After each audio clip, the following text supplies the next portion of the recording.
Welcome to another escape route stream. Is the right microphone? Yes, the right microphone. The right microphone is set on Discord.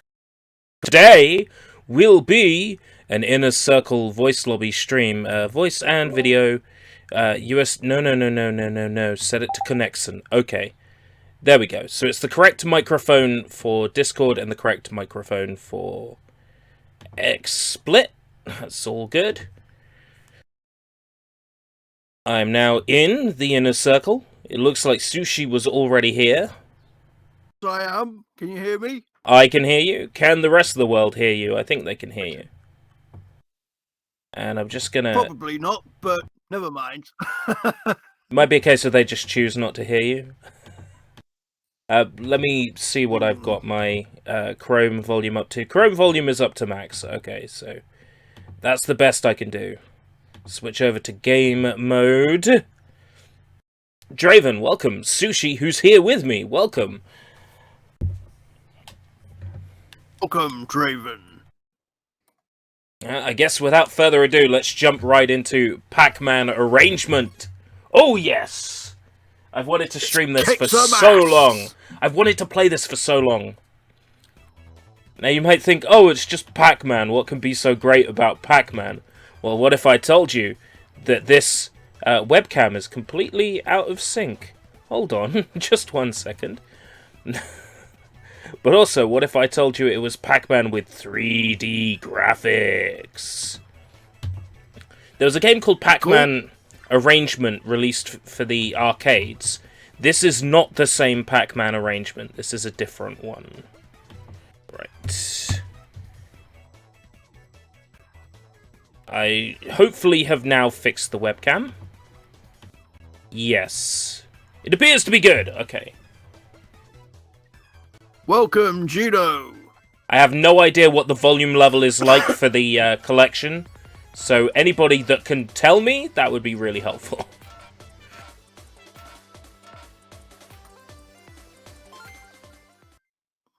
The volume's fine. Excellent. Easy, 5 lives. Because I'm shameful.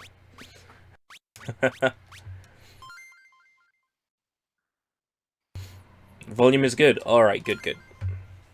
Things are going blah. I totally understand. I'm gonna... Blah. I hope the volume's not blah. I'm gonna do something about that...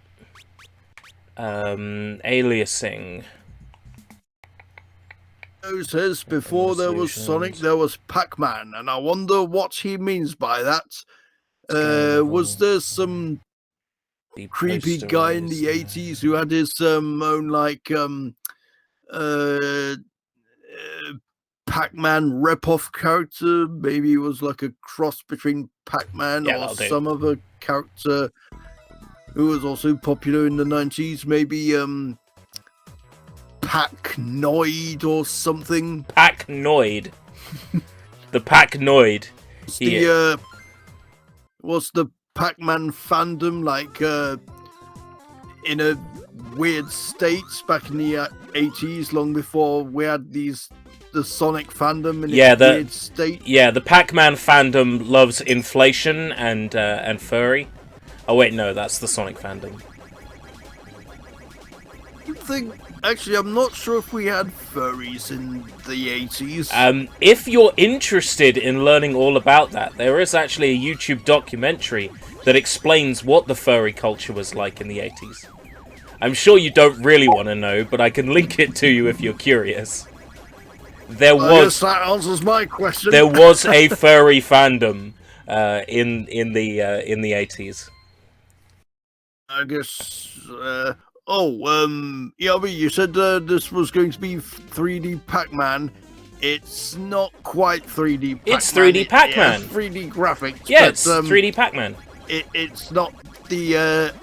I remember a 3D Pac-Man on the PlayStation, but it's a different sort of 3D. Oh, you mean like Pac-Man World? Pac-Man World games are good. I think so. The Pac-Man World games are good. Did I say Plaque-Man? Plaque-Man, he wants you to brush your teeth. Did I say Plaque-Man? Twice a day. Yeah, Plax-Man. There's a bottle of stuff you're supposed to pour in your mouth and rinse your teeth with and spit it out. Have you seen what they're doing now for brushing your teeth? You don't need a toothbrush anymore. There's these little like square tabs that you can put in your mouth and chew them, and then they turn into toothpaste liquid that you can swill around your mouth and swallow. So you don't even need to brush your teeth anymore. Futuristic. I know, right? It's like something out of a futuristic sci-fi manga. Are they available in England? Yeah. Exclusively in Japan or no, we got them in England. From my local news agents or something. You could definitely get them from your local Wilco because we sell them. But they're Listerine branded, I think. I think Listerine makes them. Sounds cool. Yeah, it's the perfect thing for the lazy person who can't be bothered to brush their teeth. Yeah, I'm a bit of a lazy git myself. Maybe I should get one of those things. Usually I brush my teeth while I'm in the shower, weirdly enough. Well, that's a good time to do it, because you'll remember to do it. The problem with me is just remembering to do things like that. It's a nice way of remembering to brush your teeth. Ooh, boss time. Of course, we need to brush our teeth daily. Well, we're supposed to brush our teeth daily. Oh, and I've shared your Discord on shared my stream on Discord. Thank you very much. I appreciate including that. Your rivals. My rivals. Who counts as my rivals now? Soybomb, Cat, Snap, Click, Cat. She is your rival. And is this something you decided? Yeah, sort of. Basically, hello, who's jumped in? Welcome, Jonah, is it? Ah, Jonah. Hello, I'm welcome. here. Hey, Jonah. What's your opinion on Pac-Man? Like the series as a whole? This game. The series as a whole, you know. I know that he's had some stinkers. Pac-Man, in my opinion, is a very classic and an unbeaten classic arcade game series. I love Pac-Man Original and Pac-Man Plus. Miss Pac-Man feels like it's the same game, but the main character is just different. I never played the World Series, only the demo of the third one on Xbox, believe it or not. But Pac-Land, I've seen Gary stream that, and it actually looks pretty good. But have you ever, any of you played the newer Pac-Man games, the Ghostly Adventures one? Yes, I've played through both of them. They're very good platformers. When I was a kid, I used to play an Amiga version of Pac-Man. Was it legitimate, or was it somebody's clone? I don't really know. Maybe it was a clone, maybe it was legitimate. I can't remember. I just see Pac-Man as an iconic and classic arcade mascot system series for any arcade, even in Japan or anywhere. I mean, Japan was into Pac-Man when it comes to arcades anywhere, with the Namco branding at the time. And I think right now, when it comes to Pac-Man, it's just arcades or just Bandai Namco's Namco arcade places. Like, there's not just a Sega arcade place in Japan, there's also a Namco arcade place. Well, the big one in London here in the UK, the arcade we've got left is the Bandai Namco one. Really? Yeah. See Pac-Man as a pizza with a slice taken out. Purportedly, that was where the design of the character came from.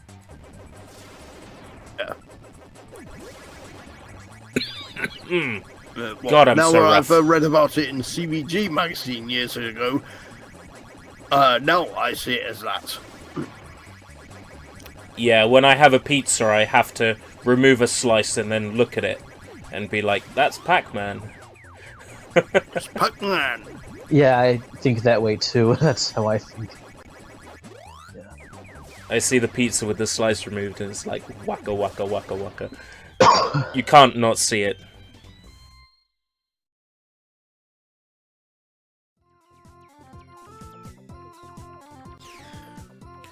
the 3/4 size Pac-Man arcade cabinets. I've seen them.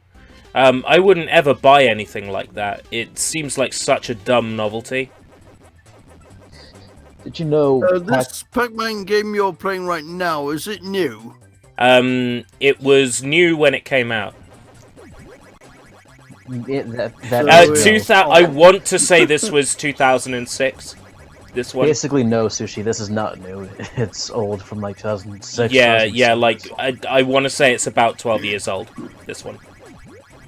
Do they still actually make Pac-Man games today? Or, sort of. Yeah, they're mostly sort of like mobile stuff these days. Mobile, and you're forgetting the Championship Edition one of those ones on PS4 and Xbox One. Yeah, I'm not forgetting them. I'm just choosing to ignore them.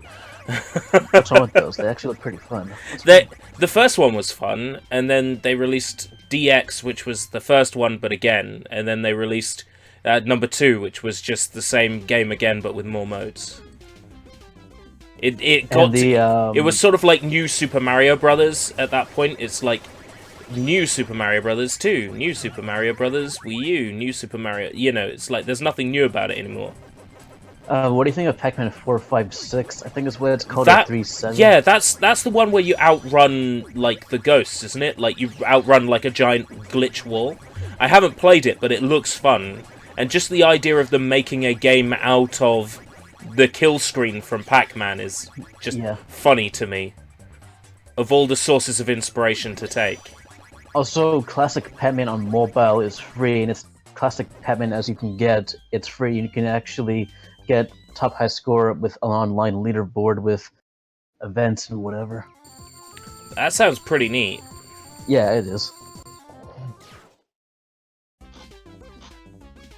I remember having this game on iOS for a while, but I don't know if it went off sale or not, but I had this on iPhone as well as PSP. And there was a version on one of the Xbox Live Namco collections as well, Xbox 360. I can remember watching a Pac-Man cartoon on Cartoon Network years and years ago. Oh yeah, I know that one. Yeah, it's a bit naff. Was that I watched it anyway for a bit so. Was that the old one with like Pac Dog and that sort of thing? And a villain. And a human villain. I think it might have been from the 80s. Yes, somewhat. so that'd be the one with Pac Dog. Yeah. I actually seen that one. It was actually pretty good. That's like the only cartoon of Pac-Man I've seen, pretty much. Well, it's the only like solid, consistent Pac-Man canon that we've ever had. Pac-Land kind of resembles it, in my opinion. Yeah, Pac-Land and Pac-Man 2: The Ghostly Adventures are the two games that most resemble that cartoon. I don't know if it has any what's the word? Relation to Saturday Supercade, if anyone's familiar with that. No, it doesn't ring a bell. Oh, Saturday Supercade was I think it might have exclusively aired in the US, but that would explain why I don't know about it. In the UK or if it aired anywhere else, but it was a sort of like Saturday morning block in which they shown video game themed cartoons and which I think were made by Hanna-Barbera. I would have loved that. It was shown in the very early 80s, long before you were born, and probably before I was born as well. I've watched it on YouTube. There are plenty of videos of Saturday Supercade on YouTube, but some of them might be of very naff quality, so be warned. I like that you use that word, naff. It's become such a meaningless word now in modern day era, but is that even a word anybody in the UK even use at all, though? People in the UK use that word, naff. I have no idea. I hear people say it. That word. Yeah, I hear a lot of people around here say it. But of course, NAF in its original form stood for not available for fucking. Fucking like sex. Yeah. For I think it was sort of like the. I think it was used in the gay community it funny a lot. when Soy said it. Yeah, hearing Soy use words like naff and bollocks is just fun to hear a Canadian person use them and not realise their meaning. It humours me so much. It's really funny watching Americans and Canadians say weird British swear words like tosser and plonker. And I even ended up making Snapchat Cat say the word arse instead of ass. Nice. I did my own parody of the Rudolph the Red-Nosed Reindeer song. Right, if you're familiar. Yeah, that which you were spamming around Christmas time. Rudolph the Red-Nosed Reindeer had the very shiny arse. And yeah, well, dude, it's only. I know that it's only 218 sleeps till Christmas, but come on, like, be reasonable. Some of us don't want to hear Christmas songs. Look it up, it's fucking 218 sleeps. BTW FYI. Does that mean yesterday was 2019 sleeps? Yeah, 219 sleeps, yes. Oh, I have to use the jump power to avoid the boss. Oh. Even says he uses British swear words all the time, and he very much knows the meaning. And still uses them. Oh, hey. I guess he knows that bollocks means testicles. I thought bollocks means butt, like booty, like bollocks. That's complete bollocks. Like that. Nope. It means testicles. Now it can be used to mean like, oh, that's a load of rubbish, but yeah, I think that's what it but means. it refers to the sack with the nuts. You know, that's the part of the body one episode bollocks of, relates to. The Flintstones, Wilma said bollocks. She said there was another episode. I hope they don't bollocks things up. Yeah, maybe that's the episode I'm thinking of. But I could have sworn it was a guy who said it. I could have sworn that there was an episode, something to do with Dino. Since bollocks is not really a word in America, for some reason I guessed sort of that Americans would have thought of the word bollocks as a set of stones, since the Flintstones is Stone Age themed, and in Stone Age there's of course lots and lots of stones, but then again I don't know. Well, like bollocks, like obelisk, like that sort of thing. No. Like a stone. Anyways, speaking of that just reminded me of something. There's this free-to-play game on mobile and PC called Modern Combat Versus, and there's this one British guy that just is a default character you get like on the fly as your beginner character. He's British, and one of his catchphrases out of the four of them was, "I'm the dog's bollocks." That is a saying over here. And what he's referring to is the dangly parts of the dog. And him being the dangly parts of the dog. There used to be I never actually watched it, I only watched a tiny bit of it. But there was a TV show, I think it was about Ibiza or something like that. And it's called The Dog's Balearics. Oh god. That's awful. Yep. And Dermot O'Leary and somebody else. Oh, Dermot O'Leary. Yep. Next you're going to tell me it was on Channel 4. The Bigger Breakfast. Yep. Oh, no. Yes, I only watched a tiny bit of it years and years ago, back when I was in Sheffield. In the middle of the nights, when I was not really tired, I would sometimes turn the TV on and keep it really quiet so I don't wake everybody else up, and watch a bit of midnight TV and a lot of fascinating and weird stuff back then. Yeah, including, as I previously mentioned, the dog's Balearics. Well, interesting stuff late at night on TV for me used to be like Cybernet and The Machine, was it called? That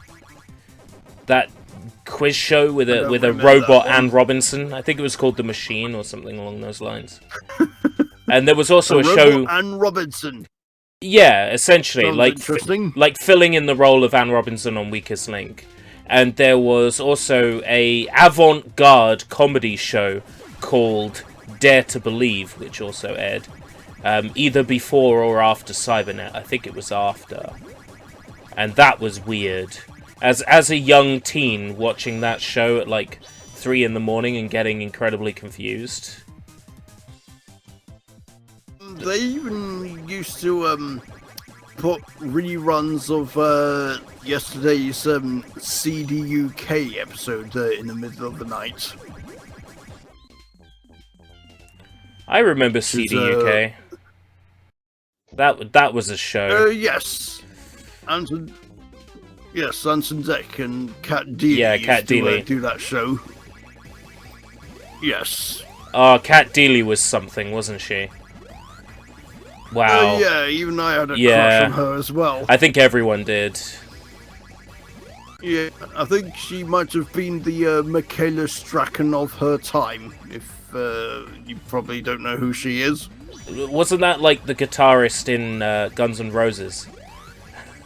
No, I'm kidding, I'm kidding. Yeah, she used to present Wackaday with Timmy Mallet. Oh, Timmy Mallet. What was it like some time ago when I was streaming and you told me I looked like Timmy Mallet? I was like, you shut your mouth.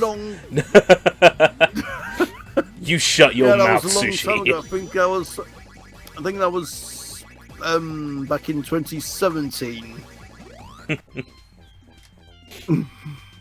I think you might have got pissed off when I said that. I think I've got the impression that you didn't like Timmy Mallet. And so much that you hated looking like him. It's not that I hate him, it's just I don't want to be told I look like him. People actually hate Timmy Mallet. I never really understood, because I thought he was cool. I thought his daft glasses was really cool, and his mallet, which he used to bash people on the head. It was good quality entertainment. I can see it. I can see the good quality entertainment, but I don't know. Oh shit! People hated him because he was like hyperactive or something. But then again, he's a children's television television presenter. I don't know if it's the hyperactive thing. I guess something seemed off about him when I was a kid, and then in the wake of all these allegations that you hear about television hosts, I just wouldn't be surprised if something came out about Timmy Mallet. Just because, like, I can't separate him and, like, Jimmy Savile in my head. Like, the two are so very similar. And it's that era of BBC. I know it's ridiculous to think that way, but kind of can actually. But I can sense a connection between the two, and I'm just like, But I wouldn't want to insinuate anything. It's just like a feeling. I would imagine Timmy Mallet's more like Rolf Harris than Jimmy Savile. Yeah. Except which doesn't help the case any. I'm back. Mainly because of his dorky glasses and his welcome back, Jono. Personality and welcome back, Jono. What I was also going to mention was Modern Combat Versus, in my opinion, from what I know, seems to be the first ever free-to-play FPS game with a cat girl in it. Wait, what? Versus this game with the British character has a cat girl, and it's a first-person shooter. Modern Combat Versus. Well, fuck. It's from Gameloft. You know them, right? Oh it's yeah, Gameloft. Yeah, Gameloft know their way around. Know their way around making games. One of my favorite JRPGs is one of theirs. A little game called, I think it was called Eternal Dread? No, Eternal Dread was the thing I played on Steam that had characters getting choked to death for sexual pleasure. What was it called? Eternal Legacy. That's a Gameloft-developed JRPG that's basically ripping off Final Fantasy XIII's control system and battle style, but it's so much better. Eternal Legacy was great. But this cat girl, she's not an anime cat girl, but she's like a fully suited Master Chief looking cat girl where she's all pink, has cat ears on her helmet. Oh, that sounds amazing. Wears a backpack in battle and talks like a teenager. Oh, yes. I know, she's adorable. You might like her, actually. Me laughing about her makes me tell you that how much I actually think that's amazing. Like, having that character in a FPS game is like something I need in any FPS game, really.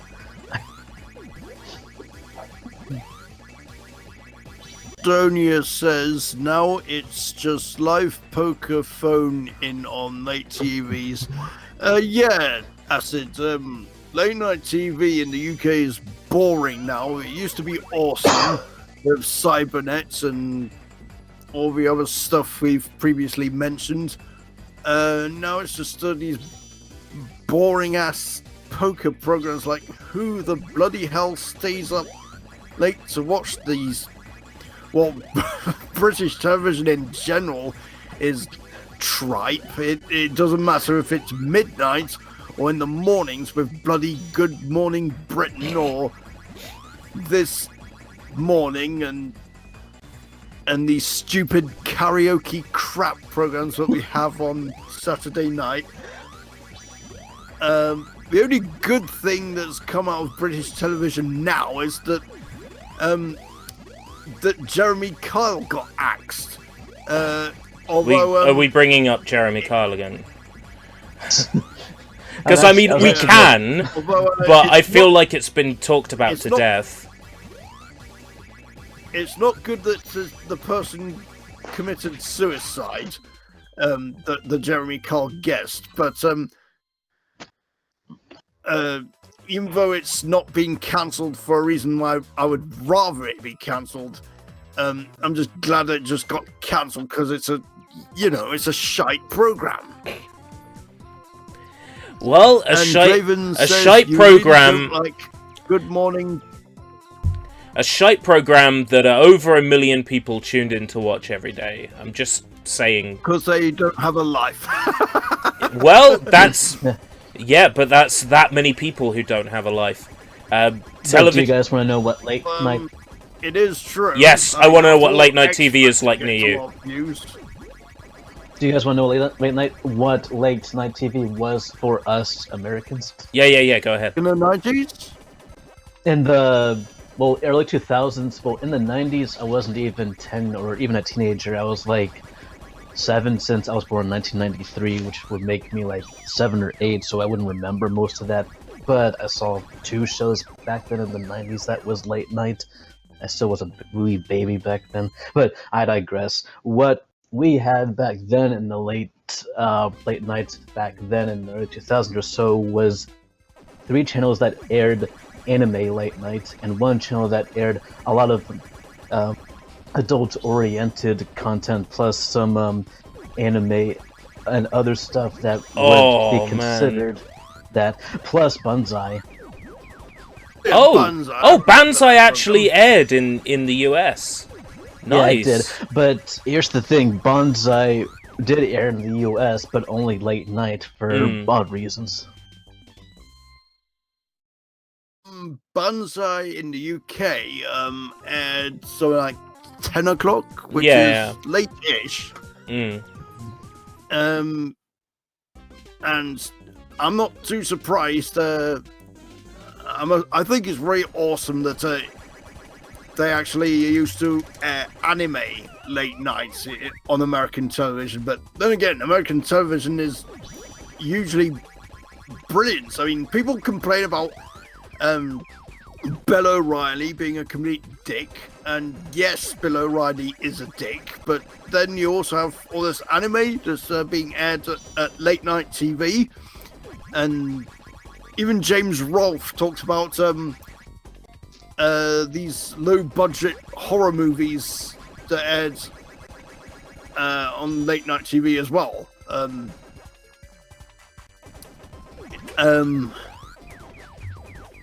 Oh, and even Cartoon Network with Toonami.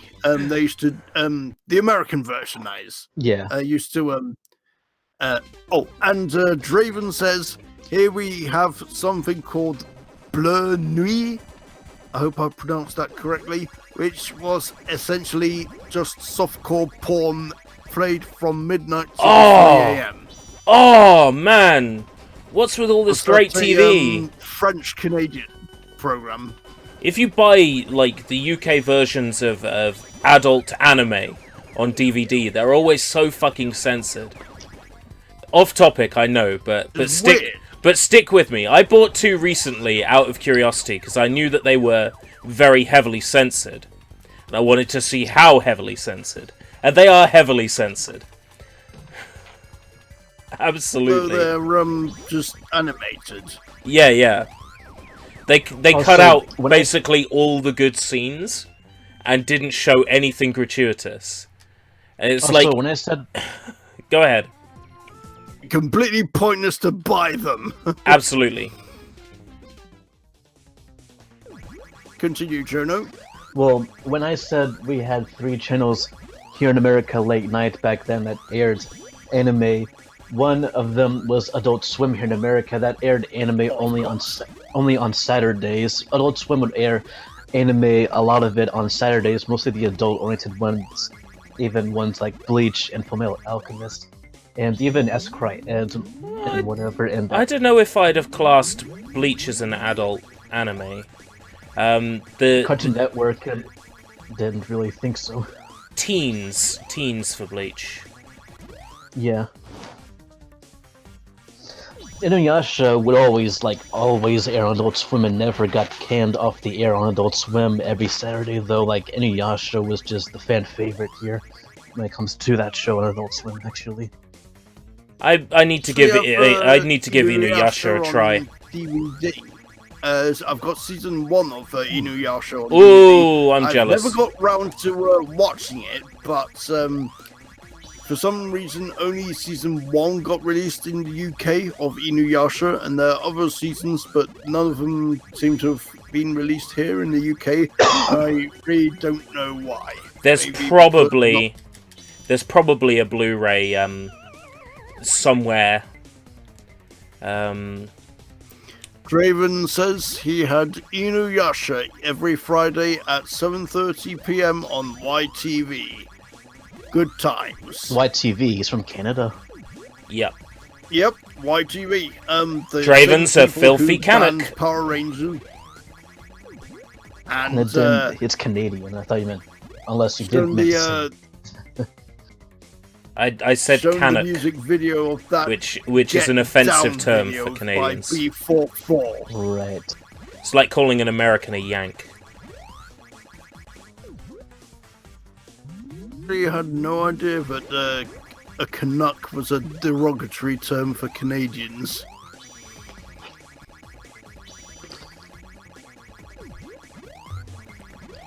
The filthiest, lol. Is it really that bad? Is that a case of an English person using an incredibly offensive Canadian word? Well, that's Pac-Man arrangement.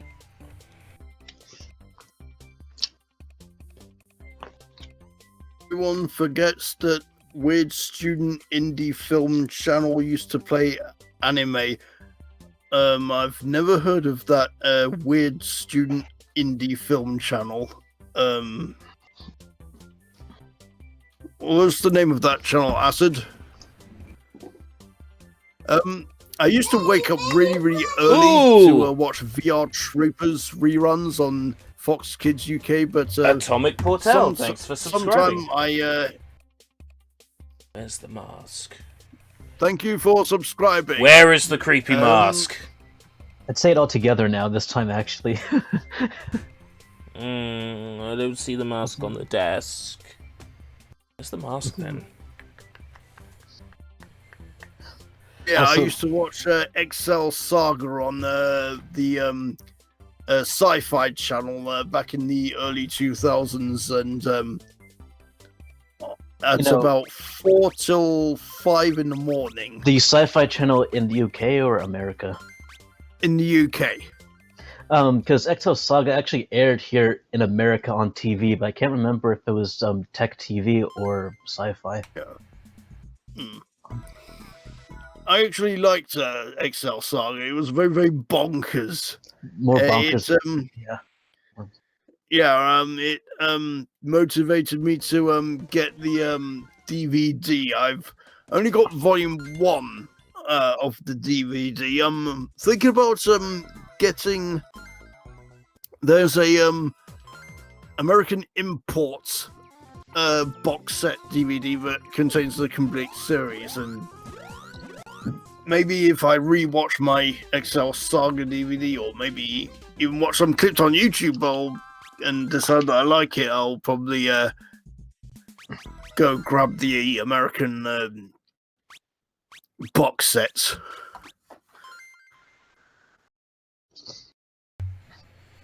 Okay, Pac-Man Arrangement Anyways, Plus. I didn't get a chance to earlier because there was a really interesting discussion going on. Welcome, Paper. Finally said hello, and thank you very much, Atomic Portel, for subscribing. Anyways, the other channels that aired anime here in America were Sci-Fi and Stars and G4 Tech TV. Stars rings a bell. I might have watched some shows ripped off Stars, because I remember there being Stars written in, like, the top left. Stars is channels here in America where if you subscribe to a cable package, there are those movie channels that air nothing but movies, like HBO.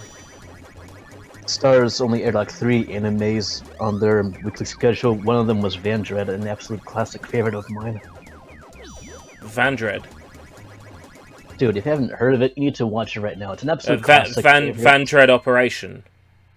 No, I mean, dude, if you like mechs, sci-fi, awesome characters... Oh wait, no, I'm thinking of Vivid Red Operation. That's where I'm getting confused. No. So is Vandred a classic, like an old school? Old school And from the 90s, no. And mechas, you say? Okay. Mechs, a silly story that you can actually love just how silly it is. A silly, awesome like Full Metal Panic silly. Well, sort of, yeah, actually. But if you look it up, and you'll see what I mean. It's actually very fun to watch. It's a fun and very has some action scenes that make it all worth it, and some hilarious and cute moments with like most of the girl characters. And there's like, okay, and get this, there's only like 5 or 4 male characters, and most of the characters are girls. Let that sink in. Oh, so sort of like Mahou Sensei Negima, where there's one guy and then like a class of 20 girls. Yeah, like that. But this time there's like Nice. 4 or 5 guys, pretty much. So yeah. I should stick it in the weekly Diranto on Mecha's theme. Is there enough like Mecha stuff in it to make it justified for the Mecha theme? Yeah, there is. It has like 3 or 4 mechs in it, just because there's like 3 or 4 main girls that the main protagonist actually has to have a bond with. Like, if it would feel like it's adapted from a game, like one of those games, but it's not. Like, not that I know of. But it's actually really cool and action-packed and full of good stuff. Somebody's jumped in. Who have we got here? Wonder who it is. Keshi Head. Keshi! Long time no see. Oh, Hi. Hi, how's it going? Well, I've been around now and again, yeah, but I tend to lurk more than anything now. Hey, that's cool. That's cool. It's nice hearing your voice again. No problem. welcome back, Keshi. Okay. Said welcome back. Well, what do you mean welcome back? I've only just come in tonight. Never mind. Welcome. Oh, thank you. I don't know what I'm talking about. Welcome back from the depths, from the brink of despair. Welcome back. You were discussing anime, are you? Mm-hmm. Yeah, we were talking about anime. We were also talking a bit about Pac-Man, and we were also talking a bit about crap British television. You were We bringing also up talked a crap bit British about, television because you always bring up crap Jimmy British Mallett. television. I don't know why. Well, Sushi, just as I came in, I heard you mention Excel Saga. yes. Have you heard of Punny Punny Poemi? Oh, I know that one. I've heard of. It's by the same, I've not it's watched by the it, same but I've heard of makers as Same Excel person. Saga, and They let it's, it, yeah. it's even more bonkers. And it's only 2 Yeah. episodes as well, so yeah, you could It's an knock it out in an OVA. hour or so. Yeah, I was Yeah. hoping to get this on DVD sometime. Ugh. Only thing I can think of is it's a line in the theme song. It says something like "My butt itches because I'm a girl" or something. Like that. That's a weird line in this show. That just Yeah. tells you how weird it is. Maybe it's meant to be weird. Yeah. Or XL Yeah, Saga is meant to be weird. I think anything by the same guy behind XL Saga is meant to be weird. Otherwise, Yeah. it's just not what it is. This sounds like something I'd very much be into. So, XL Saga, what does that fall under? Like, is that the same one? No, you were talking about Vandred that was the mecha. Well, what would XL Yeah, Saga fall and- under? A classic, Complete It's bonkers. in a class of its own. a complete bonkers classic anime that almost any otaku would recognize just from how insanely crazy it is, and that Right. General Japanese bonkersness. So for theming, maybe an episode on like legendary anime, like anime that's so good it's in a class of its own. yeah, probably. I'd say that, yeah. Like, Of course, like you'd random have to combo- be able to argue what classes as a legendary anime, but legendary. I think you could argue XL Saga based on what I've heard. Yeah, I'm thinking legendary will be things. I think legendary will be things like Akira and Evangelion and Fist of the North Star. Cowboy Ooh, Bebop, stuff Evangelion, like that, that's yeah. a good shout. I was thinking about putting Fist- Evangelion in the mecha episode, but it might make sense to do it in the legendary instead. Tyranto. You're thinking about doing other themed Tyrantos, like for example, something other than anime, or is it exclusively? you mean- anime? You mean something other than anime? Yeah, for I've example, got a plan to like- do like Monkey and the Water Margin and stuff like that. Are you thinking of doing maybe a Jackie Chan themed Tyranto, or It only works for shows. You'd have to present me 3 shows where Jackie Chan plays a character, which might be difficult. For Jackie Chan, that'd be an April Fool's, I think. Well, for April Fools, I'm okay. doing not anime, so Avatar, Megas XLR, and what else? Perfect Hair Forever, perhaps. Or Um, Korra. What about Korra? April Fool's is not until next year, though. Yeah. Yeah, but I've already got the weekly Diranto for that week and the review that I want to release around that time worked out. Okay. I want to do Also a. Ooh, Also sorry. for Christmas, would you do a Christmas anime like My Santa? Because that exists. It's actually okay, in my opinion. I was thinking about doing like the Love Hina Christmas special, but then I realized maybe I should review Love Hina first. Yeah, I mean, believe it or not, I used to be a big Love Hina fan, but then all the hate for that show came out of nowhere. I'm like, I wonder why everyone hates this all of a sudden. I wonder why too. This is a surprise to me. Now I've just heard it now. Yeah. Why do people hate Love Hina? I One of the can't reasons was- understand people hating Love Hina. Yeah.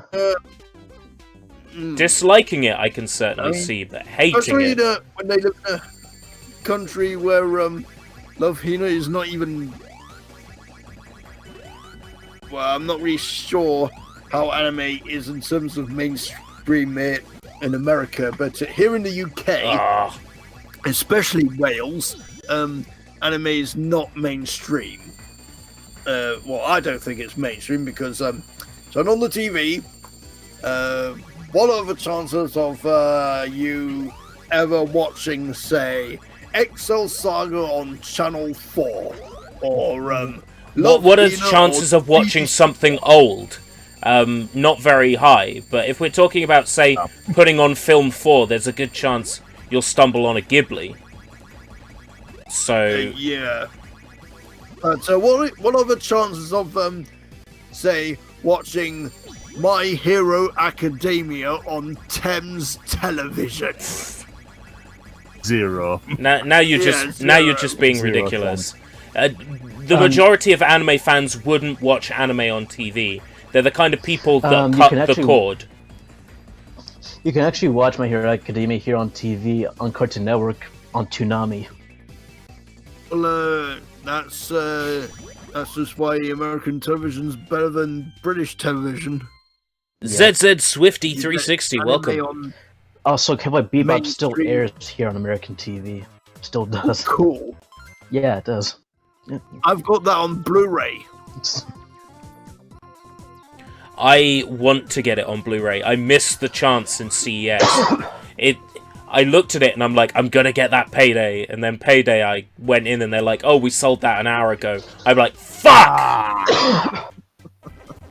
I was so ready to watch some Cowboy Bebop. Amazon. I've got my copy off Amazon. That's a good shout. I might get mine off the CEX website because it will probably be cheaper than Amazon, and the postage will only be about 2 or 3 quid. I can have a look for you if you want. Also, to see if it's on CEX. Ooh. Oh, well, I think it's around 30. It might be 28 to 32. From what I remember. As I was gonna say, yeah. As I was gonna say, also does JoJo air there? Because it does here. JoJo doesn't air on TV here, as far as I'm aware, unless there's something on one of the Sky channels. I don't watch satellite or JoJo extra special TV. JoJo parts 1 to 5 has been airing here in America on parts 1 Swim. to 5. That's some talent. It is, and it's thanks to America just having an obsession with JoJo as Japan, is that it's been airing a long time for like 2 years now on Adult Swim. That means that Vento Urio is streaming what, without a dub? Maybe. Just Jap and subtitles? Because I know that parts 1 to 4 are dubbed, or part 4 is mostly dubbed. Some of the part 4 is. Some of the Vic Mignogna stuff has slowed that down a little bit, but part 5 is dubbed. So yeah. Part 5 is dubbed. Vento Oreo is dubbed. Yeah, he is. Oh. CX has it for £22. Ooh, Amazon's nice. got it for around 30. Right, so CX is going to be the best shout. Yeah. Nice. Okay. Adds to wish list. Posts wish list in YouTube description. Is this how an influencer does it? Am I being a super influencer? I just put my wish list in the description and get people to buy stuff for me. Is that how it works? I'm just helping a bro out, you know it is. Oh no, I appreciate that. I'm saying, should I put it in my description and become one of those shameless people? That's on you. I don't think I will. I'm not that shameful. What? And well, as for sci-fi here in America, the only animes that they've aired here were Gurren Lagann, Rave Master, and what else was there? I think there was another one. Rave Master, I remember being fairly big in America. They even got the GameCube game over there. They even got the GameCube game over there. Yeah, just for a short while. Yeah. I've got a box set of Gurren Lagann, and to this day, I still haven't watched any of it. I got it on DVD as well. I'm looking for an excuse. It was Gundam. Like a lot of the Gundam animes aired in Sci-Fi, of course. I bought a couple of the Gundam Breaker games for PS3. It was Gundam 00 and Gundam C that aired all the time on Sci-Fi back in the day, actually, here.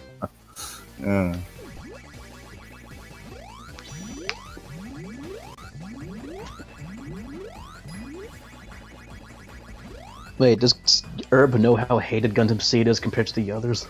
Is that the one where the guy like turns into a robot? There's one where like the animation is really like fuck awful and like it's kind of hard to describe. I've only seen clips of it. There's like two guys doing like shonen style fighting, and it's supposed to be a mecha anime, and is that Gundam Seed? Oh, they're all mecha. Yeah, but I mean the one that's like instead of mecha, it's like here's two people fighting with kung fu on a mountaintop. Or am I misremembering? Oh, that's G Gundam. Oh, is that G Gundam? Right, okay. That's the one I've heard of that does weird things. The kung fu like Street Fighter whatever one where it's just two Gundams fighting each other is G Gundam, where right, okay. as Gary would put it, it's Gundam with Street Fighter, or Street Fighter Gundam. He calls it that. Where if most of you who aren't aware of what Gundam normally is, it's just about war and just fighting for whatever their alliances are for, with the Xeon versus the Earth Federation. But G Gundam is just, oh, let's fight for winning and whatever. It's just for fun. When I started watching great justice, yeah, when I started watching original Gundam for a while, for the short while it was on YouTube, and I could watch it on YouTube from the official channel. The way I would have described it would have been anime Star Wars. And I don't mean in the sense of like people with lightsabers. I mean like there's a war going on, but it's the real people that we see, and like the human aspect of that. It's not just robots fighting.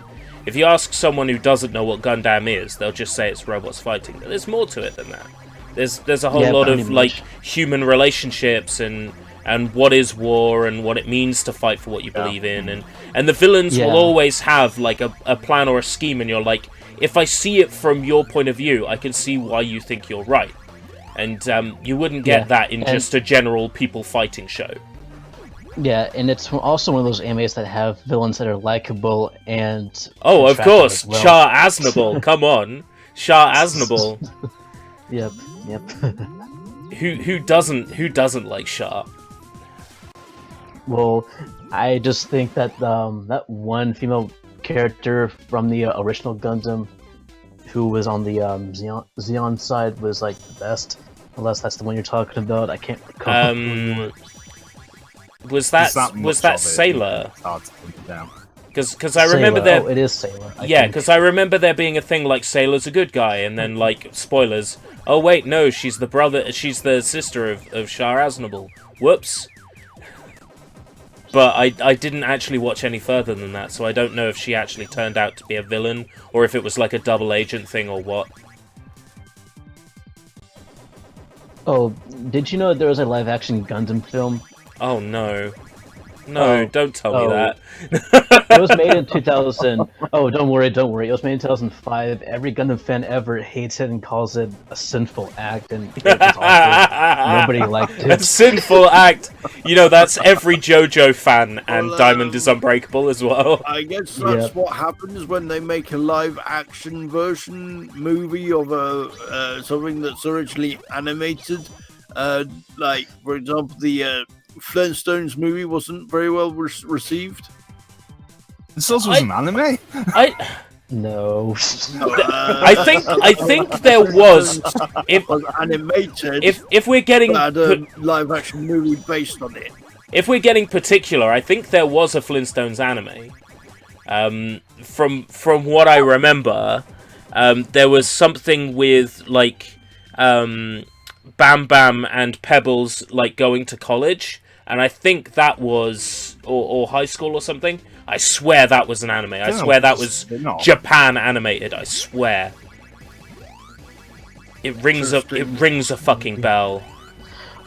Also, I just looked this up when I just looked up the movie's name, G-Savior. That's the name of it, by the way. I saw and found out there's only one Gundam model kit for the movie. I'm not joking. Only one. Only one.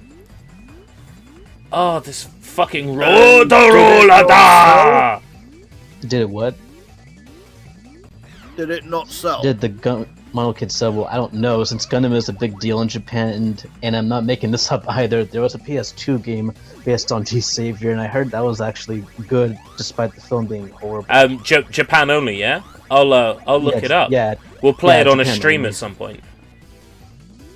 Because my PS3 will play pretty much anything I chuck at it. But you know what's weird? That film was made in Canada, and that despite Sorry, carry so on. yeah, it's all English. It's an all English Gundam film, like one of those Hollywood English adaptation. Oh man! Oh, this sounds brilliant. That Gundam movie was actually Canadian.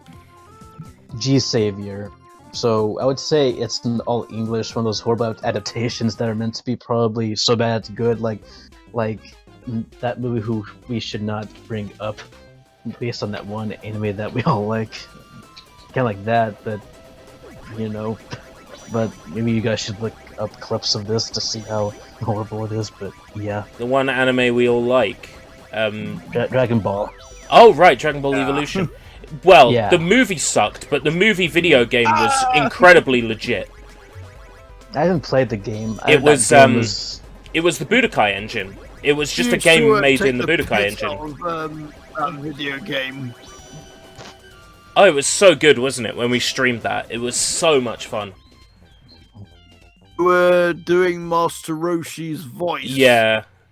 Yeah, I am Master Roshi. Yeah, it was awful. It was such an awful She was voice. quite funny. It doesn't quite sound the same as how you're doing it right now. Yeah. I think I it was sounded I was going for Mr. Miyagi when I was streaming it, like Karate Kid. you ended up sounding like some sort of pervy freak. Well, that fits in with Master Roshi perfectly, doesn't it? Because that's Master No, I Roshi. think Master He's a pervy Roshi freak. Sounded more mature. I actually watched the Karate Kid movie. I even have it on VHS, but I don't remember Master Miyagi being a pervy freak. Master Roshi, yeah, he is. Yeah, that's what I'm He is. saying. So He is. the voice was perfect for Master Roshi. Did you say Master Roshi or honest- Master Miyagi? Hey, To be you said honest, Master Roshi. I think Master Roshi is awesome because he's a pervy freak. Yeah, of course. It's what makes Kakashi so likable in Naruto. Master Roshi in his Fundoshi. That was around about the time you were also trying to Riding a turn. Yoshi. It was around about the time you were trying to turn chili can be served with cheese into a meme. Oh, That yeah, didn't that last, one. did it? Not very long. I actually got that meme from Teddy Rubskin, if you know. Oh, who he I is. know who Teddy Rubskin Yeah. is. I think The, I'm subscribed Handy to him, Puppet, but I haven't watched anything by him in absolutely forever. He'll get this. Gary said they never once used the word Gundam in it. What, in G-Savior? Oh, Yeah, wow. G-Savior. That's a good sign, isn't it? That's a horrible movie. At least they called Alita in Battle Angel Alita, you know? Yeah, they did. That was a good movie, by the way. Robert Rodriguez knocked it It out was. of the fucking park. Yeah, it So was. good. You know, to be honest, I was skeptical and pessimistic about seeing the film with my brother on his birthday, by the way. But when I walked out of the theater, I was like, "Huh, Yeah. it wasn't that bad. I actually liked it." I was going to go see it. I was like, it doesn't matter whether it's good or bad. I'm gonna go see it because it's a beloved anime series / manga. I'm gonna give it a chance.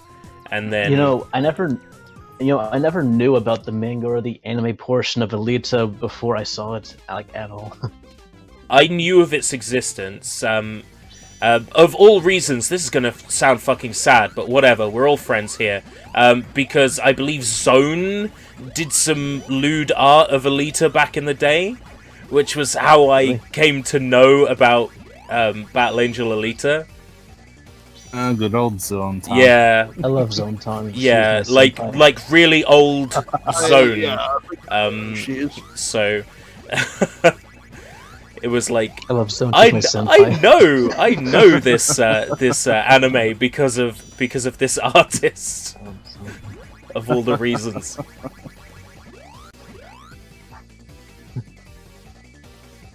I suppose there's worse reasons to know what Battle Angel Alita is than that. You know, I found out Alita, the anime one, actually has a PS1 game, which I never Yes, knew. it does. Ganmu Martian Memory. It's decent. It's decent. I wish I could play it because it's fuck-loaded with kanji and moon runes, and I don't know my way around it, but it seems very fun, and the combat is fucking good. For a PlayStation 1 RPG, it's fucking tight. I think you played it a little bit, didn't you, on your PS? Yeah, very briefly. Just to test that it worked. Far, yeah, I've gotten further just playing it in my own time, but not much further. Like up to the first main fight with the two guys in the alley. The one from the movie where she's like, "Oh my god, horrible people." You know the one. The first fight in the movie where she's like, "Oh my god, this world has really nasty people in it. I will never go outside at nighttime again." And then she goes outside at nighttime again. That was such a good movie. Oh, has it hit Blu-ray yet? It hasn't yet, has it? It needs to fucking come to Blu-ray. You know what Blu-ray I want so badly that I don't know if the price of it is, that I just need to get my hands on? LA Blue Girl Returns. No, what is it? Well, maybe. Well, maybe that one. But no, it's not that. Urusei Yatsura. Oh, yes, I know that Japan's got Blu-rays, because that's where the video footage for the Weekly Dirento came from. Was from the Japanese Blu-ray release. I see. I don't think the Japanese version comes with English subs, though. I think that was a fan sub. Well, the anime got dubbed, and I think it's an alright dub for what it was. Yes, it did get dubbed, but I haven't watched the dub. That was one of those cases where for the Weekly Dirento I get to pick, like, do I watch this in Japanese or English when there's a choice? Most of the time I'll pick English, but Urusei Yatsura, it's like it's such an old and beloved anime that there's no way you'd watch it in English. Like, it would be a disservice to the show, no matter how good the dub is. Because the 80s dubs are hit and miss most of the time, is that why? Yes. There's definitely that. Speaking of 80s dubs, an anime that practically nobody's ever heard of called Wanpaku Kumu Kumu. I'm gonna do that soon on the Weekly Dirento, but I don't know what theme to put it under. Maybe just really old anime that nobody's heard of. Could go in there with Mr. Yaranuki-san and stuff like that.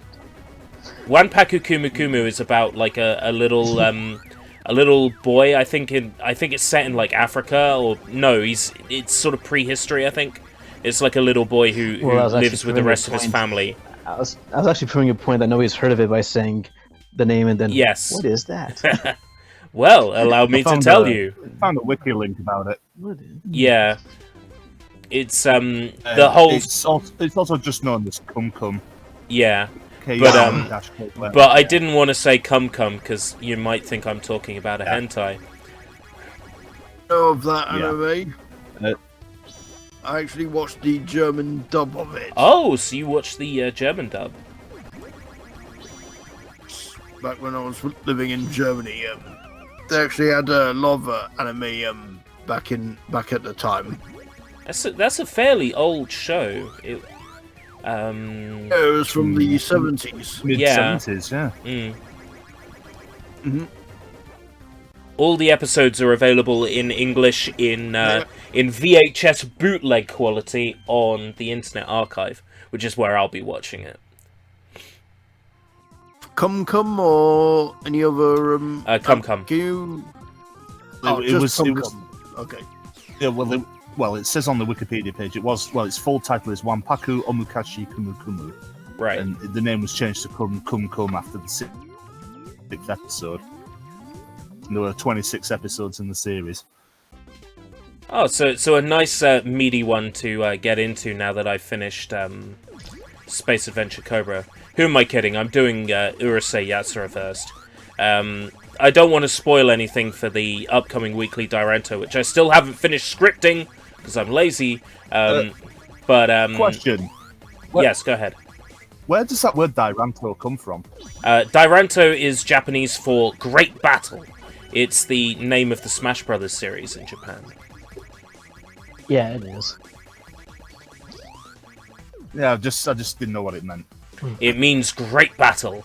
I'm using it as like a tie-in to Smash Brothers, which is why I'm using like Smash Brothers music and visuals for it.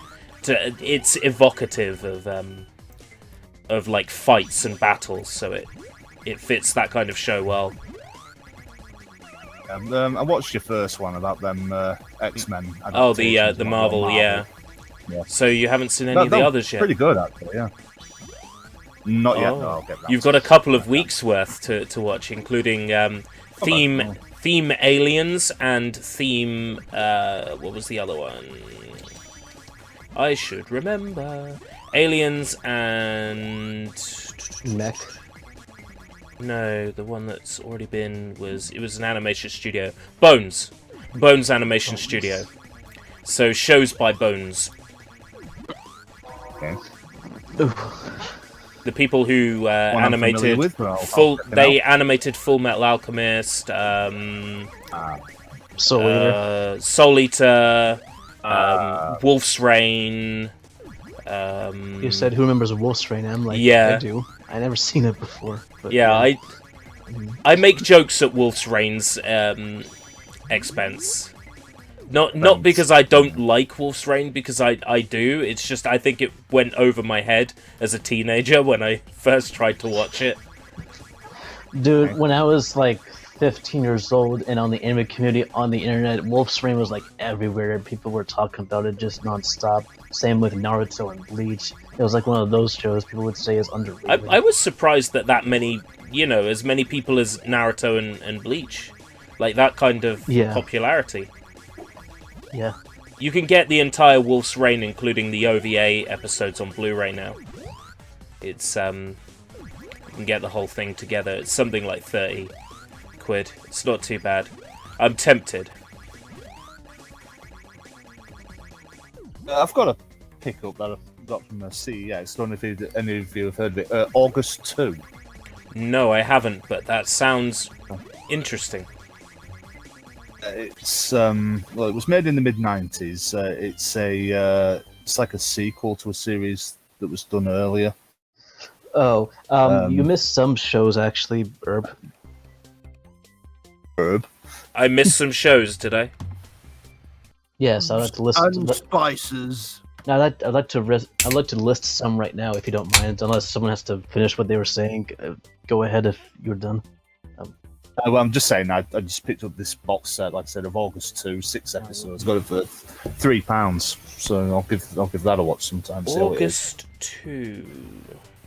August. ORGUSS 02. Oh, August. All right. I'm hearing August like the month. Okay, I see. Super Dimension Century August. It's probably my. It rings a bell. Anyways, the visuals ring a bell for this. Anyways, I'd like to mention them if you don't mind. Mm-hmm. Go ahead. What you missed, Herb, was Razephon and Mars Daybreak, Eureka 7, Oran High School Host Club, and Darker Than Black, and Fullmetal Alchemist Brotherhood. I can't type these that fast, man. Just a second. I've seen Oran High School Host Club. That's a good show. I've heard it's a male harem anime. That's not going to put me off it. Just I've heard that's it's what it is. reverse harem. Yeah. it's reverse harem, and the other was Eureka 7, which is one of my most favorite mecha animes. I tried watching that. I really tried watching that. I could never get into it. It's one of my most favorite mecha animes that I grew up watching, and I used to be a fanboy of that anime, though. Oh, we got bootleg Lupin the Third here. Play that for a bit. The other is and the other is Space Dandy, which is a Bones original. Oh yes, I've seen about 4 one, episodes of Space Dandy. I couldn't get into that either. I tried. You couldn't get into Space Dandy. No. Betrayal. Betrayal. Betrayed me. Yeah. Well. Betrayal. Oh. It looks like knockoff Lupin the Third isn't going to work on this emulator. Because there's no way an arcade game takes that long to load. Rolling Thunder. What's this? Ooh, a certain scientific railgun. Okay. Sounds like fun. Knockoff Lupin the Third. What? I wasn't paying attention. Which game did you call it? Rolling Thunder. It's an arcade game with a character that looks just a bit like Arsène Lupin.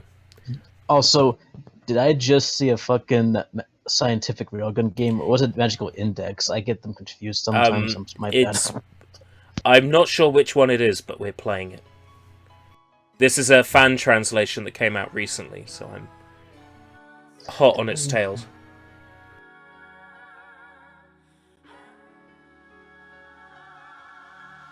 Get ready for Content ID!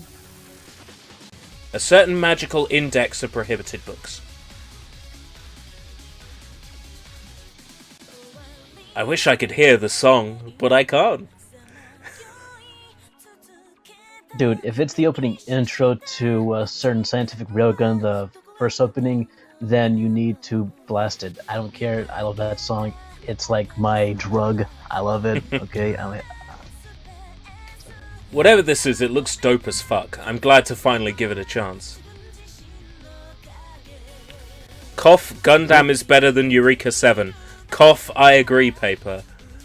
Well, even though I used to be a fanboy, and those times of me being a fan of that series are gone, and I moved on, I agree as well, since I am now into Gundam over Eureka 7.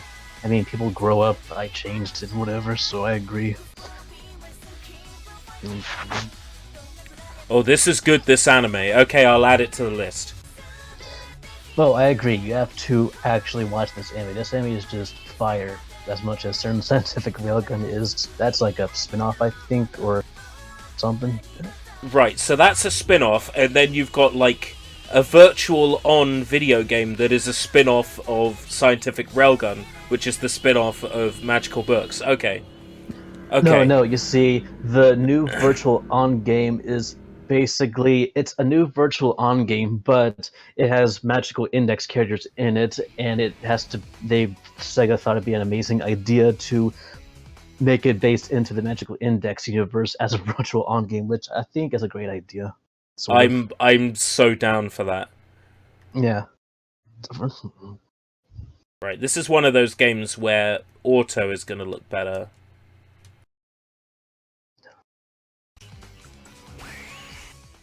Oh shit, I'm getting punished for not signing into the game for several days. I actually played the demo for that virtual on game with the index characters in it. It plays just like virtual on, but with these characters in it.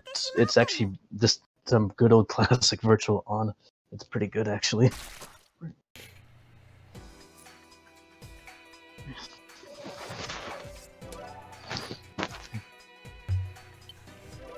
Okay, let's give this a shot. So is this a visual novel or an action game? It's an action game. As far as I remember, it's like a one-on-one fighter.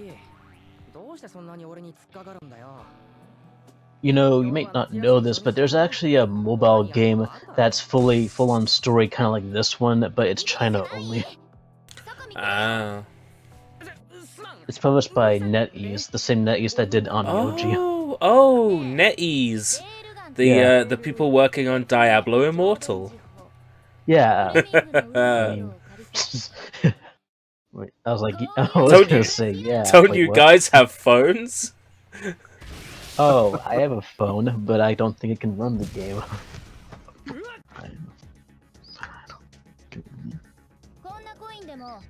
She just shot like a coin at some enemies and they exploded, or something. Oh, that's her one of her main moves, where she can use like a static electricity move that is just as powerful as a bullet. Oh, that's cool. Of her, Small coins become bullets. kinda. I mean, if you read up on how it works, it's pretty cool. It can shoot as deadly and lethal as bullets. How she does it.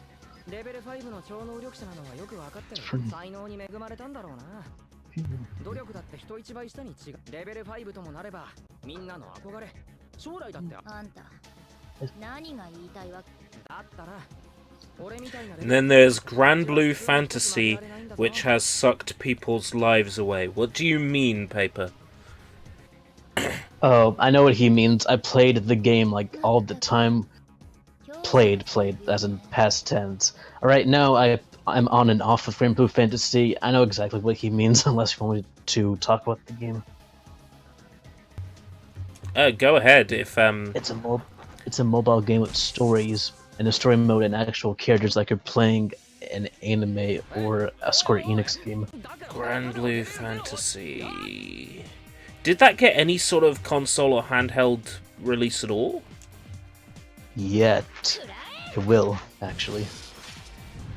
Because the name is familiar to me, and I wouldn't have thought that a mobile game would be familiar to me. Was there an anime? Yes, there is, actually. Right, that's probably where I know the name from. There's gonna be a action RPG called Grand Blue Fantasy Versus on the PS4. Versus. This is Versus. yeah, the fighting game. This is why I've heard of it. Yeah. Versus is the fighting game from Arc System Works coming to PS4 and yeah. That's why I'm familiar with the name. Yeah. Because there's an Arc System fighter coming out. I mean, it's crazy how much of a humongous impact that game had as a mobile game, but there's another one which was Fate Grand Order. I mean, that has almost anything made from it.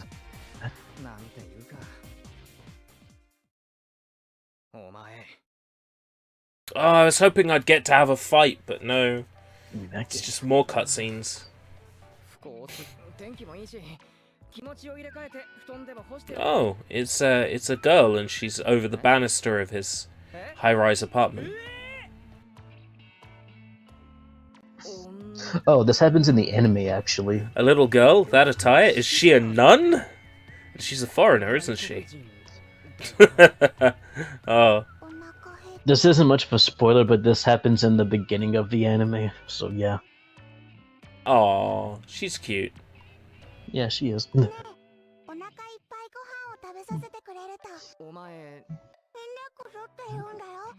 What are you, a table of contents?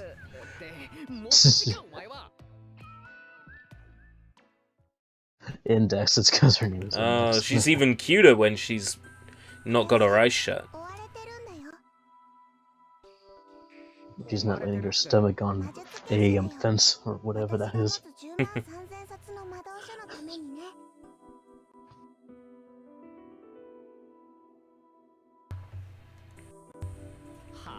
Hey, I haven't even played much in the way of Fate games or watched any of the Fate shows, but I know all about Astolfo.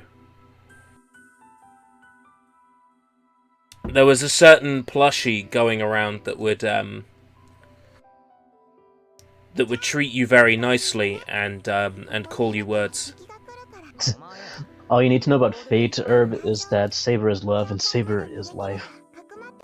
I think she was the one that I was playing as for a little bit in Extella. Yeah, was it? Yeah.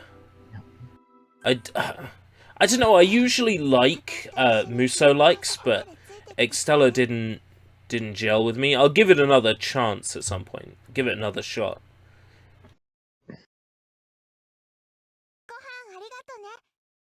Whoa! Flickering screen. Yeah, I'm probably not gonna look at that since Well, yeah. Yeah, not a good idea.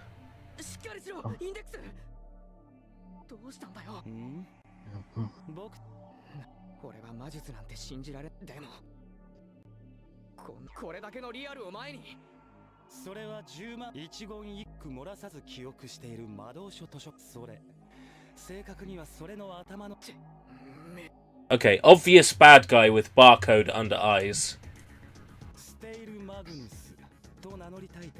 Fortis 931. What is he? A fucking, like, Halo player? They call me XX Snipes 931. Halo Master.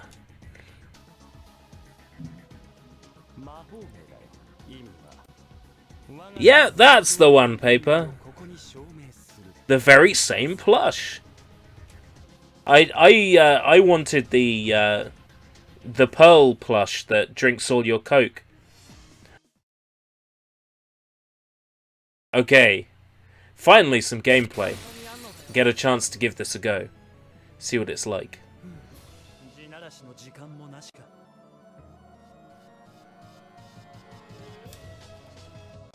Oh, this is kind of floaty.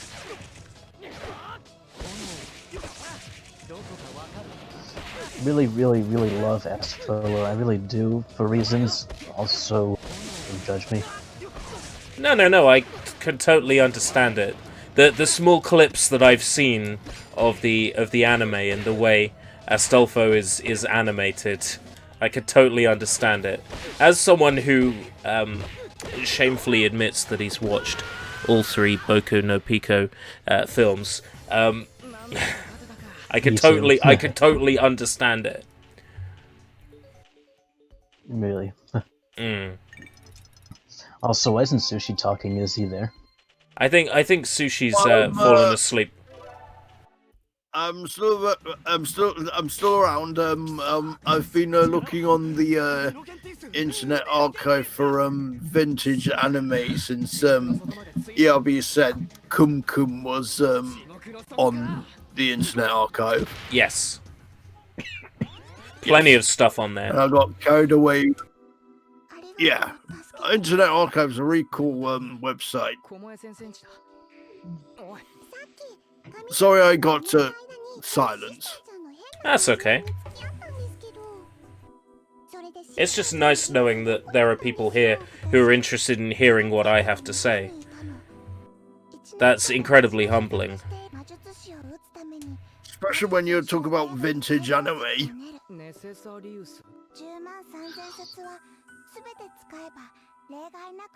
Oh, that's such a worried little face.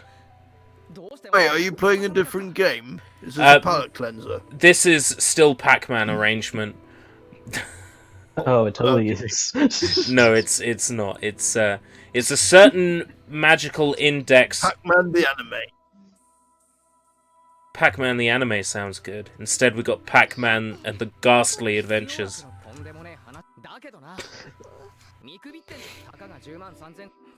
Not everything can be Sonic Boom. Pac-Man learned this the hard way.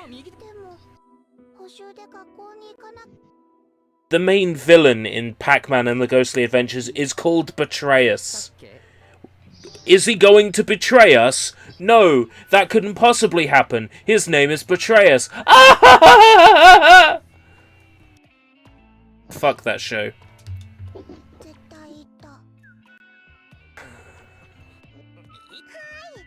That's right. Is it the Marina plush that drinks all your Coke and calls you a bitch? Was it the Pearl plush? I think it was the Pearl one. Yeah, the Pearl plush. That's something Pearl would do. Yeah, that drinks all your Coke and calls you a bitch. I think it's the Pearl one that would do that, I think. Pearl would do that, actually. I mean, they released recently some very nice plushies for Splatoon 2 recently that look the fucking part. You know, when there will be a Splatoon 3, they should make idols that are actual twins that look alike. Oh, twins. Oh, yeah. Twins, Basil. Twins. Twins, Basil. Twins. Don't look. And this might get Sushi laughing, but I want the twins to be named Mama and Mimi. Mama Mimi, more milkshake. Or Momo and Mimi, I don't know. Mama is what people call their mum. I don't know. She'll be the older one. Mimi would be the younger one, but they're still twins. Yeah, pretty much. And then Mama would be the one with like the big bosom, and then Mimi would be the one that's slightly flatter. Just like Marina and Pearl, where Marina has a bigger bust size and Pearl is just little sister. Pearl is perfect. Pearl is fine. I think she's not that bad. I mean, people hate Pearl for the dumbest reasons. There was a tweet where people were like, "Oh, these Japanese artists drawing Pearl and making her cute, taking character designs that are unfuckable." I'm like, hold the phone. Hold on, Pearl unfuckable? I mean, I saw Dojinshi of Pearl and I was like, huh, now I see the appeal in Pearl now. But you couldn't until then. Oh. Well, kinda. I always saw the appeal in Pearl. I saw a translator's note, not translator's note, the author's note on the end of that Dojinshi, and he said, Pearl is cute. I mean, that's the author who made that Dojin who said that. He thought Pearl was cute. They're like a special move or something. No, that's... Oh my god! It's not full screen. What happened? Oh god. Not full screen. Let me see your games and icons, I'm curious. You won't find anything interesting, I assure you. The beat 'em up. Yeah, sort of. It's a one-on-one fighter. It's a one-on-one fighting game that looks like it's Tekken, but it's not. It's an action game that's more like... It looks a bit like Lost Bronx. Kinda. Yeah, but it's not a one-on-one fighter like a 2D fighter like. And you're gonna say 3D it's more fighter? like the Naruto games. Yeah, it's actually more like the Naruto games. Yeah, it's a little bit like the Cyber Connect 2 Naruto games. The Ninja Storm games. Ultimate Ninja Storm. What were the others called then? Sorry, I didn't talk much. Yeah. I didn't.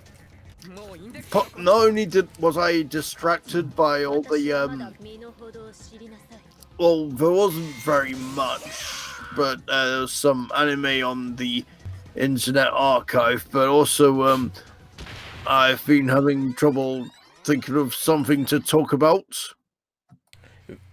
Because you can't talk about Good Morning Britain. Well, I want to stop talking about Good Morning Britain. Stop talking about it. I got something that we can talk about, actually. What's that? What can we talk about then? You guys know Rad Ricky, that shim up game on the Dreamcast? Oh, Radiology, Radioallergy. Yeah. Yeah. It's coming to Nintendo Switch. Oh, It is. I vaguely remember that. Yeah, it's coming to the Switch. It says, well, it's actually technically a port, but it says here, Rad Ricky Swag is what it's called, actually. Swag. Yes. Yeah. Nice. Sequel. I think it's a sequel, might be a HD port, I don't know. The way they call it Swag gives me the impression it's a sequel.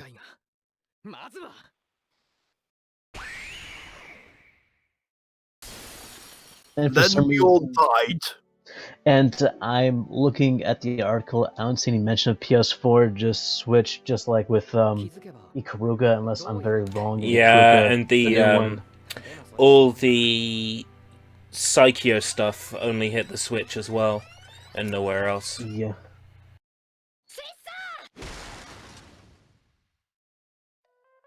Also, I see this article about the Cute 'em Up Cotton reboot coming to Switch, PS4, and Steam. So exciting! Yes, I know, I'm excited for that too. That GIF I posted was expressed as my excitement. Yeah, I'm so ready for this. I know, me and you are both. How do I... here we go. If anything, Tokyo Game Show would show that and not E3, since E3 only shows games that they think we gamers are into. But wait, I'm thinking of Xbox and EA's conferences. Not Nintendo might show it, like in a brief section, like a sizzle reel. Yeah, maybe.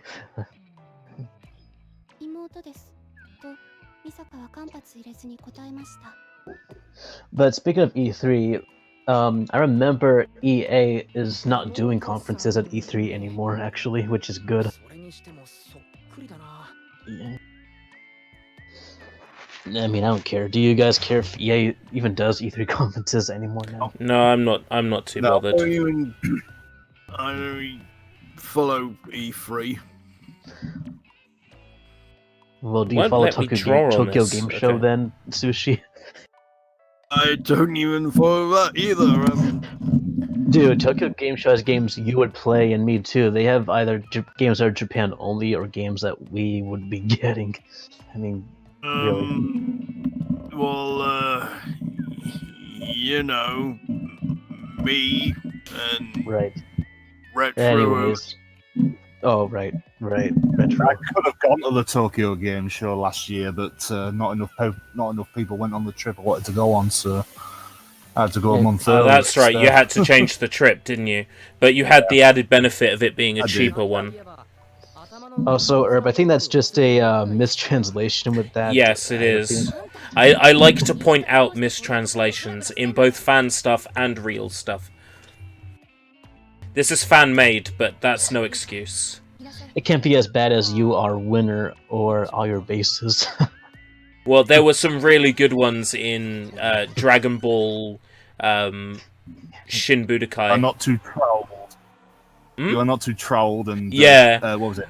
You're not too trolled, Kakarot, and Kamehameha. Oh man, there were some fucking beautiful ones in there. Yeah, and I was doing them all in the voices for the characters. It was brilliant. Hyperbolic time chameba. Yeah, time chameba.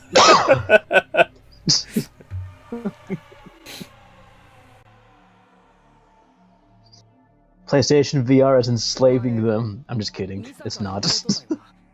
No, they're all Sam Fisher. It's Splinter Cell. I know, I'm joking. What really is going on is complicated, but you'll see what it is.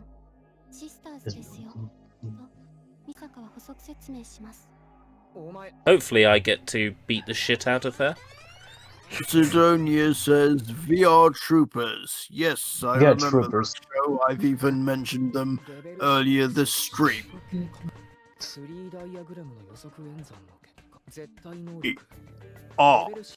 We are VR.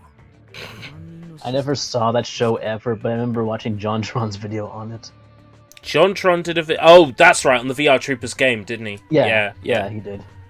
Loved the TV show for the same reason why I loved the Power Rangers. Because they're bastardizations of much better Japanese material? Probably. But then again, when I watched these shows at the time, I didn't know that the original Japanese shows were even existed. Because after all, these were exclusively to Japan.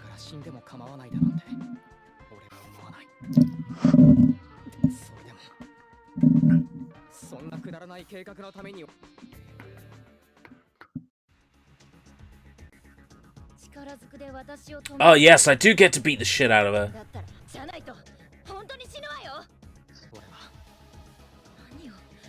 I said moe it!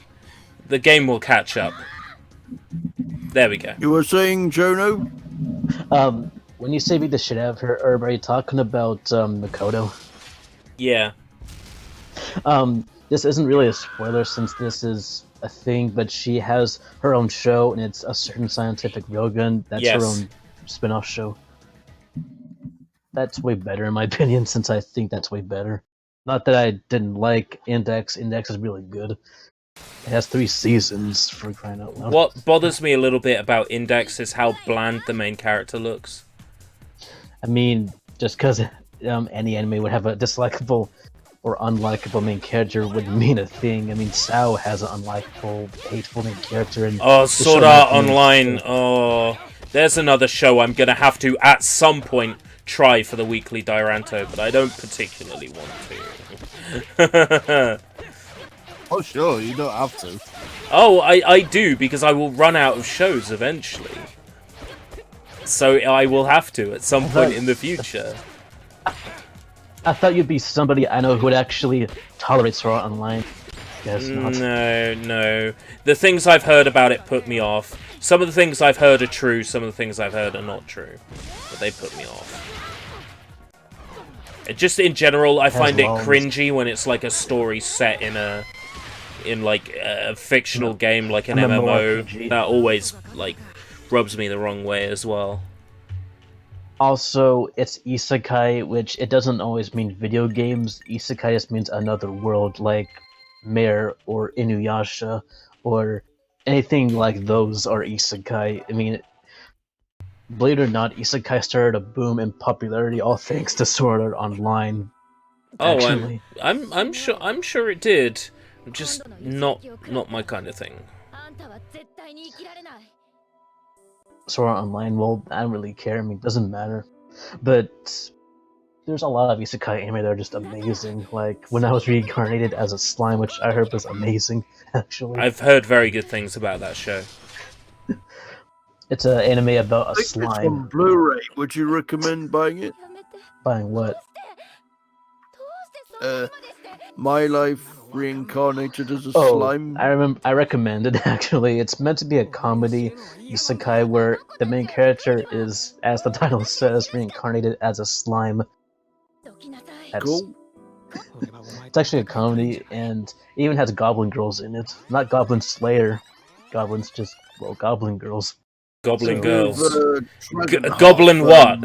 What are they goblin? Are they goblin cock? Goblin girls. Women. so the girls are goblin girls. Oh, that sounds like a good time. Oh, that sounds like a good time.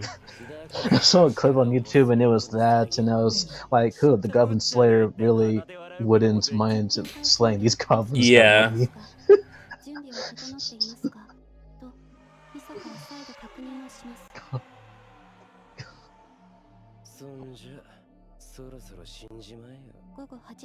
Gary just said Sao, aka the crap version of Kid Chameleon. Would you agree? That, from what I've heard, that sounds about right. Even though I like Sword Art Online, I mean, that's kind of true. Sega needs to bring back Kid Chameleon. They did, in the form of Sega Forever on mobile. Yeah, no, bring it back. Not like, oh, here's a version you can play on your mobile device with ads. I mean, like, ads. Here's Kid Chameleon as a playable character in Fighters Megamix 2. That's what I'm talking about. We need Fighters Megamix 2. We need Kid Chameleon, Miku Hatsune, Kazuma Kiryu, Majima Goro, Ulala, Beat, Gum. Fuck's sake. Sega, what the fuck are you doing? They've been making a lot of Valkyria Chronicles and Hatsune Miku and Yakuza games, and been trying to revive their old IPs into new games now. That's what they've been doing. So I'd spell it out. People seem to think, ooh, mouse cursor. People seem to think that something Jet Set Radio might be coming at E3. I mean, they did bring back Sakura Taisen, which made me super happy that I had to scream at my pillow. I'm super excited that Sega's Fire Emblem is coming back. Sega's Fire Emblem, that's a good way to put it, actually. I never thought of that. I'm ready to give it a shot. Yeah. But yeah, they're bringing back Streets of Rage, at least. They're bringing Streets of Rage 4, which the Twitter for that is still active, bringing screenshots and some videos for it. Yeah, I believe they're working with .mu and the people who made that Streets of Rage clone on Steam, that parody one. So there's some good teams behind it as well. Paper just said, no, Sega's Fire Emblem is Shining Force. So what is Sakura Tyson then to somebody else's Good point. work? Because I always understood that it was a strategy RPG. I mean, Shining Force, the Shining series has shifted from strategy to action and just action and turn-based for a while. Yeah, the modern because like Shining Refrain is like nothing like what old Shining games used to be like. Yeah, pretty much, because I think they switched directors unless the same director wants it to be a new direction. I am unaware of how it became a thing like that. You're right, Sushi. Sorry? Tight. You were saying ELB? I was saying, are you alright? Hello! Computer! Yeah, I'm alright. I only just yawned. I was in the middle of watching a YouTube video just now. Uh-huh. I'm watching the opening intro of Sakura Taisen on Sega Saturn. Ooh, Sushi, was it amazing? It's an amazing song. I love that song so much. I agree, it's a cool song. I love that song so much. It's like a song I listen to anytime when I just feel like listening to it. I mean... have either of you played the video game on Sega Saturn? No. Just emulators. I don't have a Japanese Saturn. It's hard to actually get a hold of both the copy of the game and a Japanese Saturn. I mean, I don't have the money for I both. actually have a Japanese Sega Saturn, and it's a white one.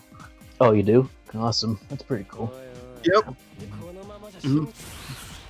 But I still don't have the Sakura Tyson game. I'd like to buy it sometime. I haven't anime. played a single one. I haven't played a single It has an Sakura anime Tyson. too. Sakura Tyson has an anime series too, and 2 movies. Yeah. It has an anime series. I'm hoping Okay, and 2 movies. on the list it goes. And it counts for video games as the theme for Naruto, since it's based on a video game series that the anime came after, pretty much. But I might be able to slide it in to a Sega theme instead.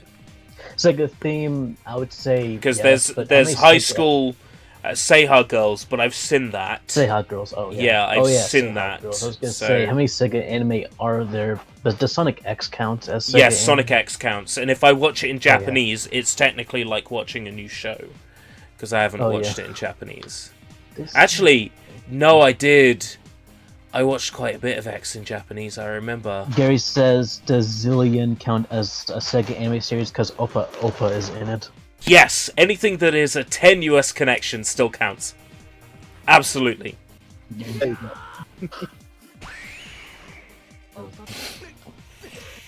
Don't screw with me, you fucking small fry. What is it with these translators and, like, wanting to put swear words in their fan translations? Maybe that's the actual translation. Maybe he was cursing. I don't know. Oh, the Virtua Fighter anime. VF the animation. Yes. That was a thing. That was a thing for a while. As long as we don't talk about the Tekken anime, which was awful. The Tekken OVA? It was alright. It had some good things about it. Heihachi breaking an axe with his teeth was pretty fucking cool. Yeah, that was pretty cool. He's got eyebrows so fucking big they take up most of the space on his face. He looked amazing. That makes me actually compare that to the live-action Tekken movie Heihachi, actually. I have that movie on Blu-ray. Really? I haven't watched it yet.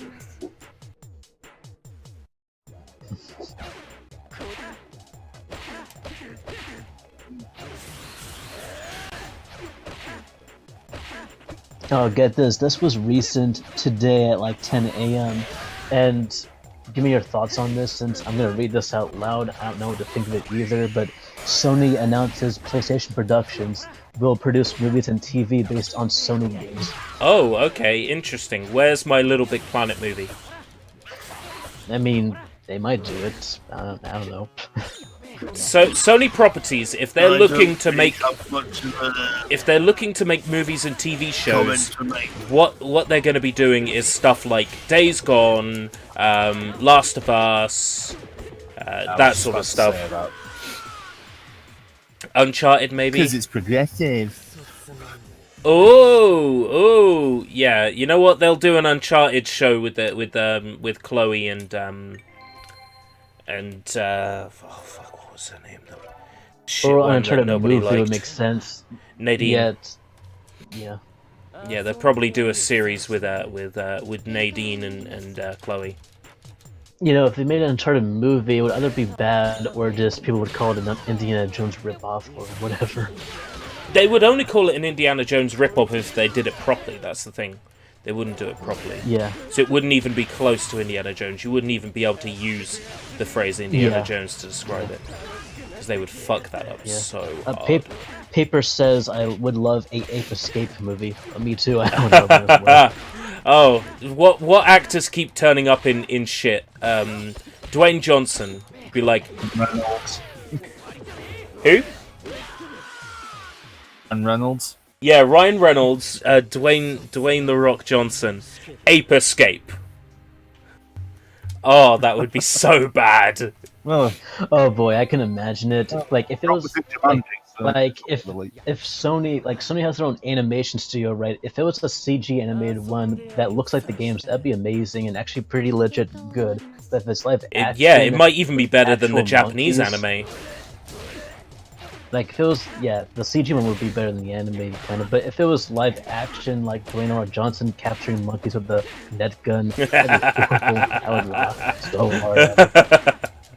Oh man, I watched Rampage. No, not Rampage. That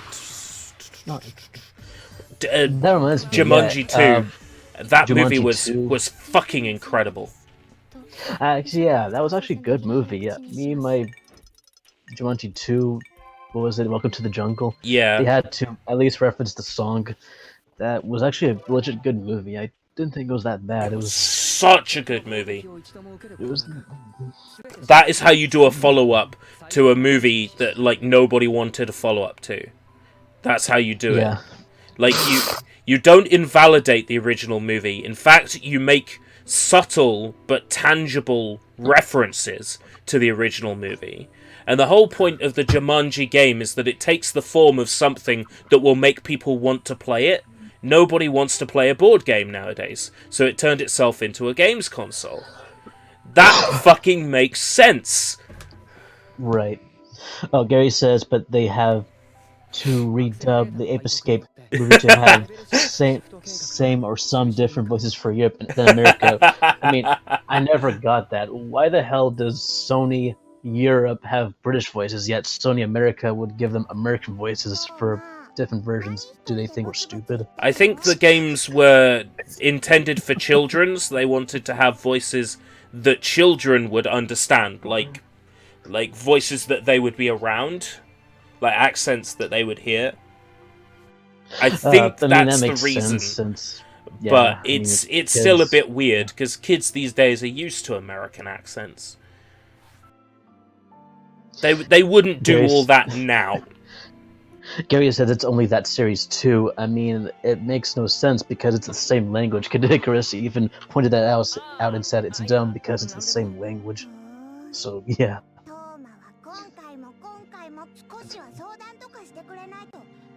But I will give the European dub of Ape Escape 3 some credit. What? What's that? Because you got that metal cover and you'll find it. Got a license for that? No.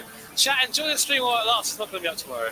And Michael, my board has a couple of little rules on for me, so I don't go too crazy. 1 is share your passion. 2 is enjoy yourself for free. It's okay to make mistakes. What's going on? I have no idea. Did we just have like an equivalent of the Max Headroom event? Has somebody broken into our channel and our signal? Oh no! We're being taken over! It's Munami Momochi! Doesn't sound like it.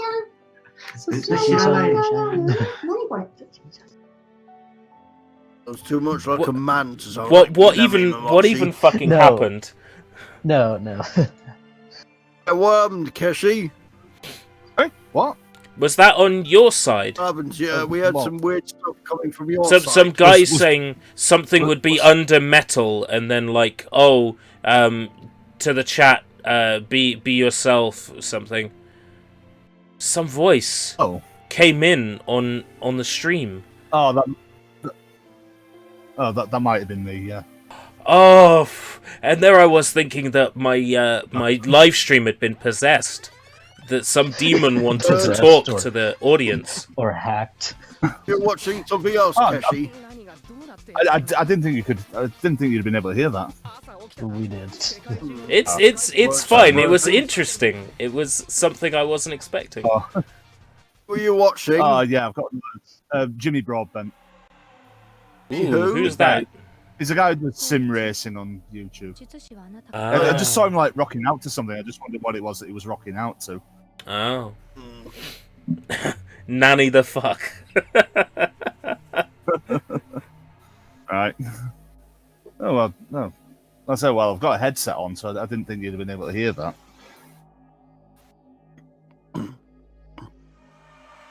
That was something exciting. It got us talking anyway. Yeah.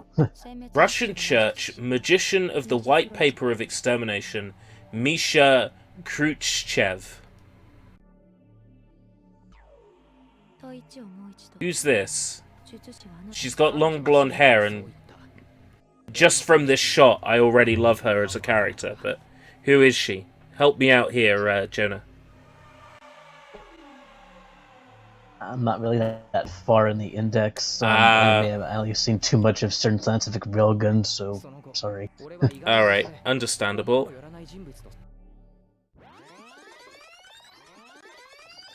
Did you hear that there have been Sega's now adding more games to the Sega Mega Drive Mini?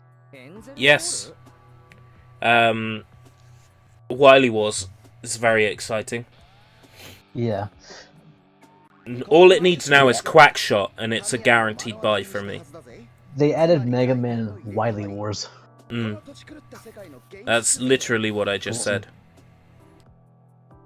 No, you said Quackshot, but I don't know what that is. After Wily Wars, I said that I want Quackshot. Oh, okay. I'm sorry, I wasn't listening. That's but, okay. Yeah. Nobody ever listens to me.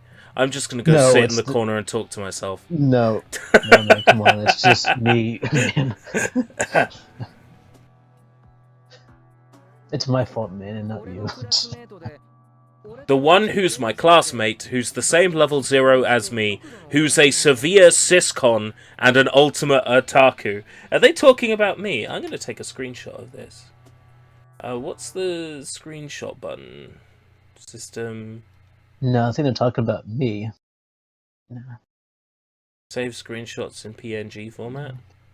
Nanny the fuck? Controls. Control mapping.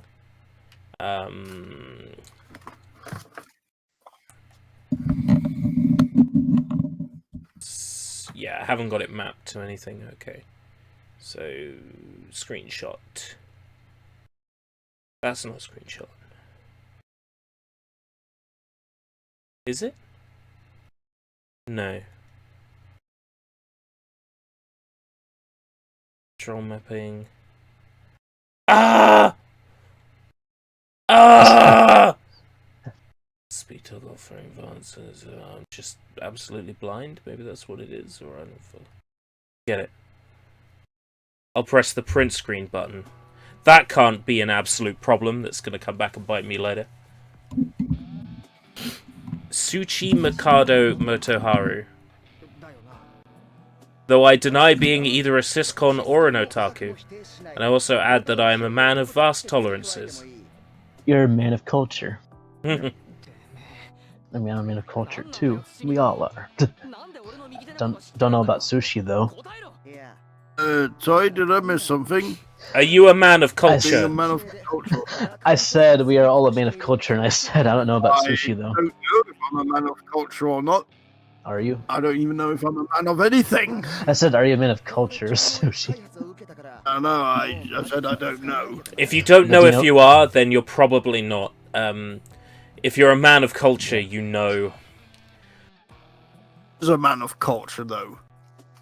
What is a man of culture? Well, A miserable little pile of secrets. but enough talk. means- How about you? Oh, how about you? It means, Sushi, that you have a good taste in women and anime girls and whatever. Yes, Yeah, anime I girls, probably am a man of culture. anime Well, there's your question answered. women. It's a meme, actually, Sushi, when I say to Herb, I see you're a man of culture as well. Mm. It's a Wonder I meme. didn't get it.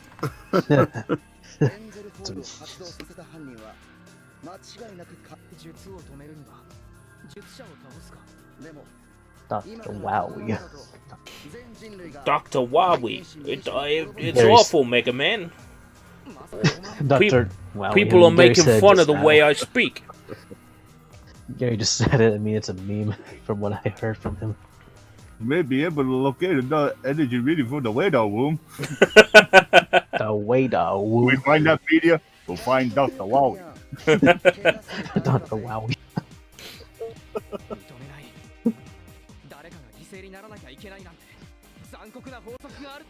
Anyways, for the Western version of the Mega Drive, we get Ghouls and Ghosts and Alex Kidd in the Enchanted Castle and Oh, Golden Alex, Axe 1 Alex Skid.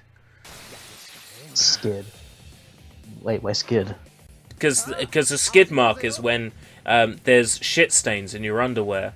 I'm implying that Alex Kidd is a shit stain.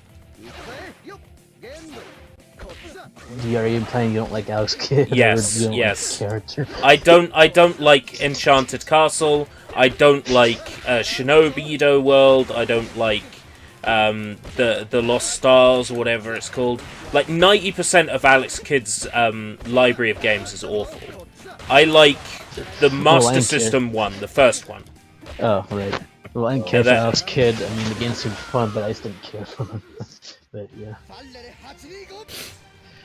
Anyways, there's Beyond Oasis, which that's the Story of American name. Thor. Mm, Story of Thor. good Galaxy, one. Golden Axe 1, Phantasy Star 4, Sonic Spinball, and Vector Man, and Wonder Boy and Monster World are included in the Western version.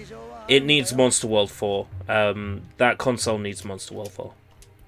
Is Monster World 4 with the one released in like Xbox Live Arcade? Yeah, Xbox Live Arcade, and then on PlayStation 3, and don't know if it's been released anywhere And else the since Wii then. on the Wii on the WiiWare, I think is what it Yeah. was released on first. Yeah, because now they've got an English translation patch, they might as well throw it everywhere that they can, you know. They got an official translation. You're right.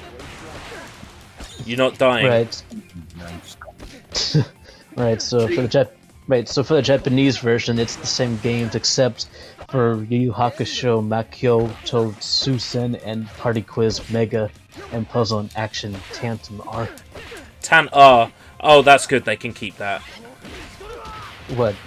Tan-R. I'm not familiar with that game actually. I briefly attempted to play it. I had no idea what I was doing. It was released alongside Bonanza Brothers on one of the Sega Ages discs, which is where I played it for the first time.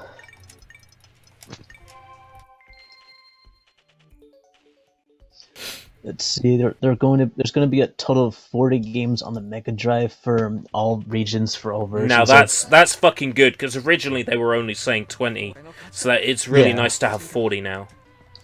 Yes, the next set of games are titles 21 to 30 out of the 40 total games planned to ship with the throwback hardware, and it lists the games. But yeah, 40. So that's pretty good.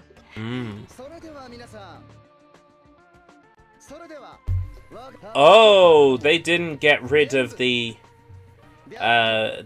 text above. Oh, I see. They put the... What? Did somebody fuck up on the translation, or are the words on the top like what the words on the bottom mean? To work, you fools. Genbu, Byako, Suzaku, Seiryu. I think.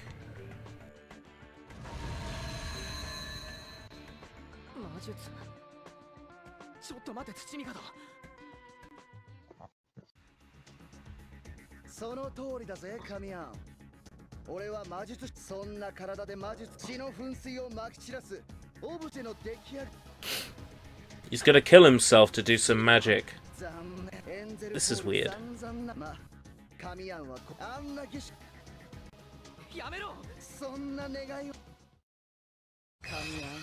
The truth is, I'm a liar. Believe me! I'm a liar! Gary says that helicopter music in Alex Kidd the Enchanted Castle one is crazy bus tier. I like the crazy bus music. It's unique.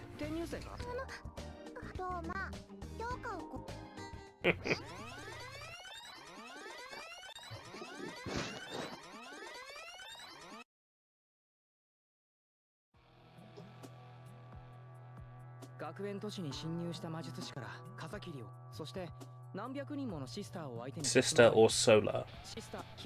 Daeisai. Schools in the academic city. Athletic festival. Yeah, because isn't this a show about magic or something? Let's have an athletic festival. These guys are good guys now, but I had to beat them up earlier.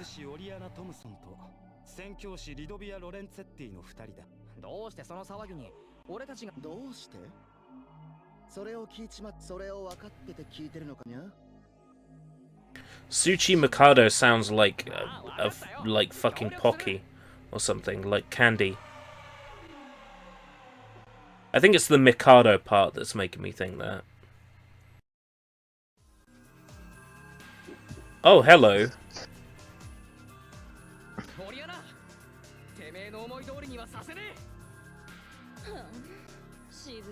No, don't speed up.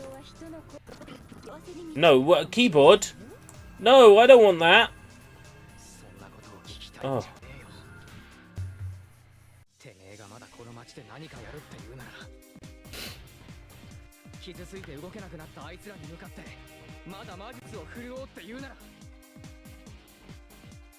I hate it when that happens, when my controller like does that all of a sudden. I'm just fucking around with buttons. It's my own fault.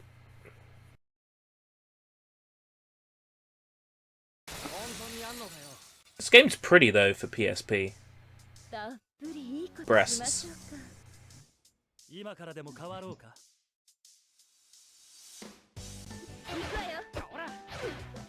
I feel kind of bad punching a woman, but oh well.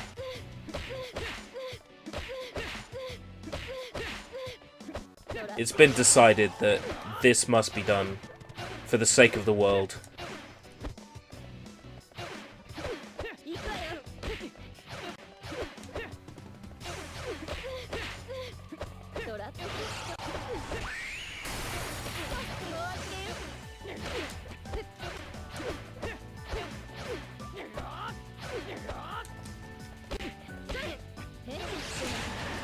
I swear there must be more attacks than what I know. I know square and I know triangle.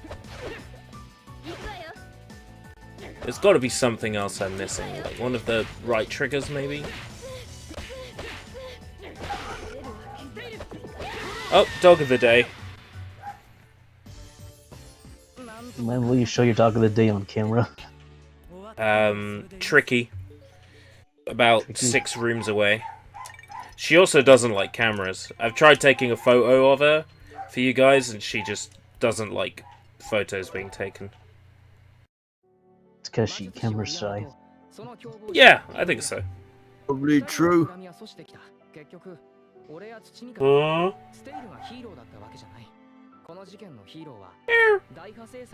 I think Kyo's disagreeing with what I just said about the dog being camera shy.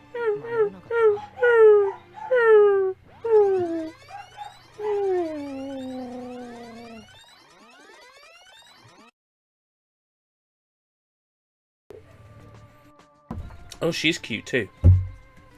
Aqua of the Rhea. I'd put Aqua in your... No. Oh no, go ahead, Herb. I'll put at. Aqua in your Rhea. That sounds like a B-day, doesn't it? Oh, it does. Aqua of the back. Now No, that I can same get thing. behind. Aqua of the behind. That I can get behind. Oh, I get it. I would get behind that. Oh, I would. I've come as an escort. Oh, cool. Oh, That's even better. that was getting interesting. Aqua up the back here. Sounds like a Yu-Gi-Oh card name. I have no idea what Gary's getting at. Like, what card name? Like, I think he was talking about what you just said about the Aqua or something. One of the member of the Aqua. Roman Oh, Catholic right. Church's right seat of God. Oh boy. Did you hear the recent news that there's some fans in Japan of Final Fantasy VII complaining about how Aerith looks? Yeah, that apparently her face is like too long, and her chin's Yeah, too something sort of like manly. Yeah. The way I look at it is, why does it fucking matter? She's gonna die a few hours in, so what's the point? She can look like That's a spoiler. she can look like a cardboard cutout for all I care, because she's never gonna be in my party except for Temple of the Ancients. So what's the point? IDGAF. What she looks like. Also, I actually posted this on Twitter if you didn't see it. I mean, I shared it. I said that people complain about how Aerith looks, yet they forgot how Jessie looks, how hot she looks. Yeah, Jessie looks amazing. She got Yeah. all the best for the FF7 remake, and she dies too. It's not fair. Wait, I'm not that far in FF7, so you spoiled it. If you haven't got far enough to Jessie dying, then that means you haven't even got out of Midgar, and that's shameful. No, I did. I did got out of Midgar. Right. Okay, then Jessie died, like when the pillar fell and the plate came down. That was the thing that happened. Oh. Do you remember? Oh wait. You know, I did get out of Midgar. It has been like months since I've played FF7. That's the Okay. thing. Okay. So, yeah, basically I forgot. Alright. about that, basically. You forgot about Jessie. Oh. No, her dying. Oh right. dying. Okay. I didn't forget about Jessie. Why did I forget about Well, her? She's Barrett keeps bringing it up, so don't worry. You'll get plenty of reminders, especially basically all the time you're at Cosmo Canyon. What's going on with this about Barrett's voice? Barrett's I voice remember sounds that too. great. There's a Kotaku article. It's not people complain Yeah, about this. I know about it. Yeah, I know about. Yeah, I think you guys may know about this. Wait, does Herb know though about the article? I was I'm aware sure that people were unhappy with it, but I wasn't aware there was like an article. But Kotaku Not writing something people. inflammatory, I can certainly believe that. Nobody cares about this sort of thing. Nobody is unhappy about it. It's just one idiot complaining about it. That's Oh all. right, Kotaku, the people who don't know what retort it means. Yes. This is the same Kotaku who thought there was a disability slur in a Persona 5 song. Yes. What he just mentioned, yeah. Yes. Yeah. They don't know what retort it means. Retorted. Otaku, aka crap. You'll tacos. never see it coming. Oh my. Oh my. I mean- No. Oh my.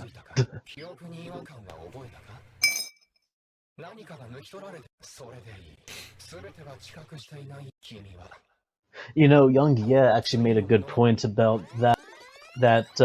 There's songs from a different language that would make it sound like something else, and he made an example of that. And it's common. Whoa! I completed a story mode, and now there's 4 more story modes to play. That's an interesting development. I wasn't aware the game did that. Well, it does. Accelerator, Amakusa, Mugino, Sasha.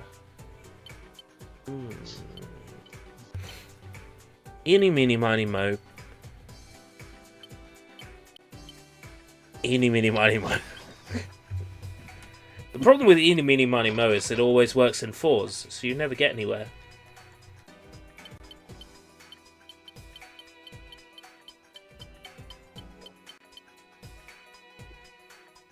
It has been decided.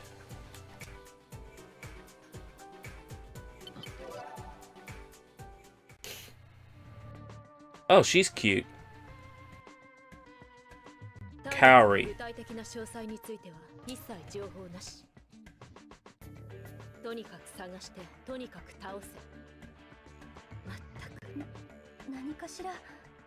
Also, people are still impatient about how Tifa looks in the remake. Even friends I know are impatient about it. I feel like they're deliberately keeping that for like E3.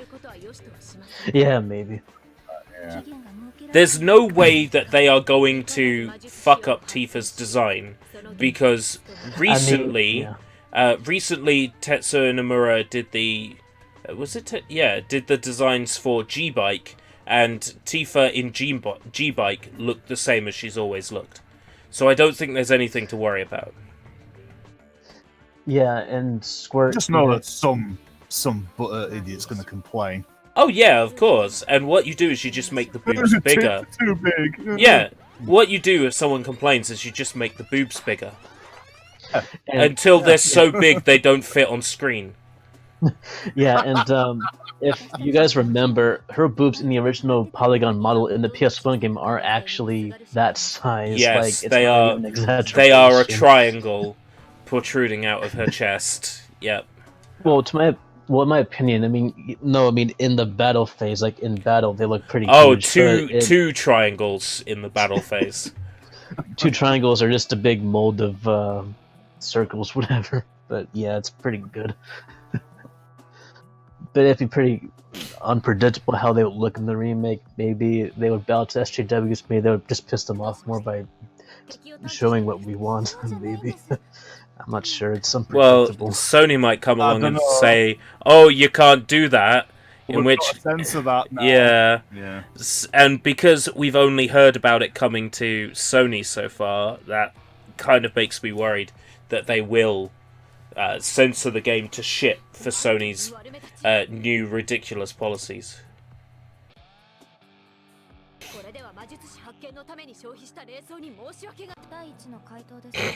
My first question, does it seem to you that wearing this bondage clothing is by my own preference?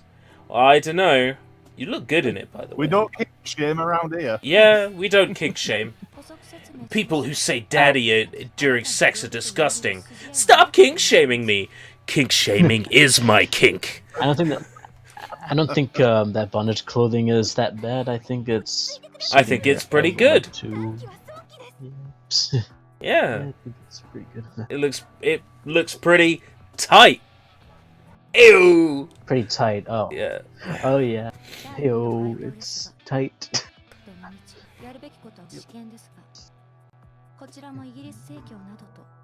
No intention of being friendly with the English Puritan Church. Wait, the girl with the big boobs is English. Schwing.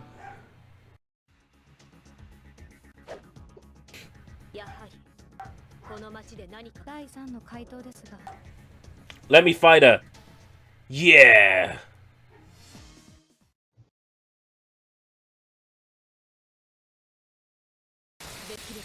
Oh, she looks even better as a 3D model. Damn, son. Where'd you find this?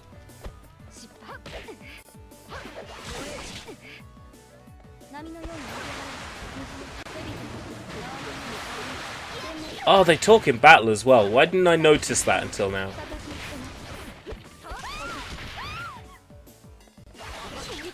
Guess because I was so focused on fighting.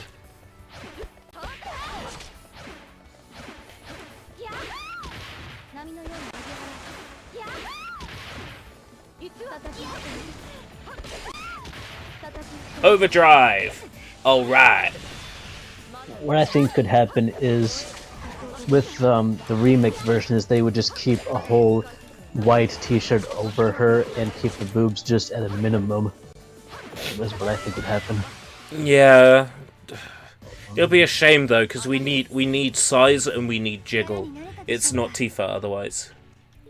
Yeah.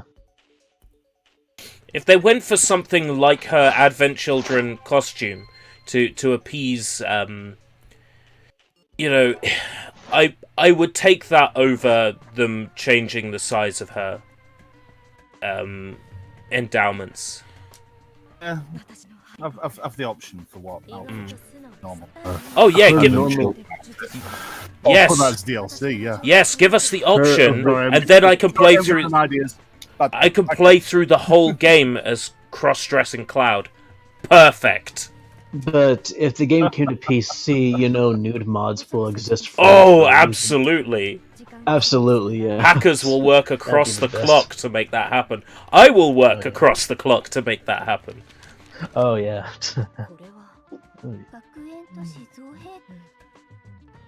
It's a shame I couldn't mod in that Vesperia DLC from the PS3 version into the PC. I tried so hard. If I, You know, you can just buy the Vesperia new game. yes, but HD, it's you know. missing. It's missing 3 or 4 costumes from the PS3 Yeah, version really? due to licensing. One of them being Sergeant Frog, Kororo himself, as an outfit for Carol, due to licensing. Fucking sucks, boy. But a very good re-release otherwise. I played through it on stream, it was a good time. And then I went back and finished the PS3 version on stream as well. Question, can your PC run any PS3 game on our PC S3 like Persona 5? It runs near perfect except for graphical glitches. If I can figure out why half of the screen is missing on Nier, the gameplay would be perfect. It runs full speed. See, it's not your PC that's the problem, it's the emulator itself. It's like a 1-year-old emulator. It's still... Yeah, but people have videos up of them playing Nier with no graphical issues at all on RCPS3, and I can't get it to load without graphical issues. I've tried the Vulkan drivers, I've tried the OpenGL drivers, I've tried the DirectX drivers, nothing. Like, no success So it's whatsoever. probably just settings. It could be settings, it could also be the rip of the game. I heard them say something about the rip of the game has to be just right for it to work, which doesn't make any fucking sense, but I suppose it's possible. Well, for it to be perfect, I think it could be that you have to use the disk drive, like if you have a Blu-ray drive, and the game itself to put it in the PC. That might be perfect. Yeah, but I'm not buying a Blu-ray drive just to do that. Well, Blu-ray drive or CD drive or whatever. I mean, it would need to run a. It would need to be able to read a Blu-ray disc, so it'd have to be a Blu-ray drive. Yeah. Well, right. Breasts to which the obscene object display laws strangely do not apply. That's a very good description. Makes me wonder what these breasts will be. The obscene. Wonder what they mean. Now. She is a dangerous outsider who has snuck into the city. Ooh. Here she is! Makoto was just talking about that. Obscene breasts! Yeah. Painstakingly calculated so as to stabilize the invocation of my own technical formulas.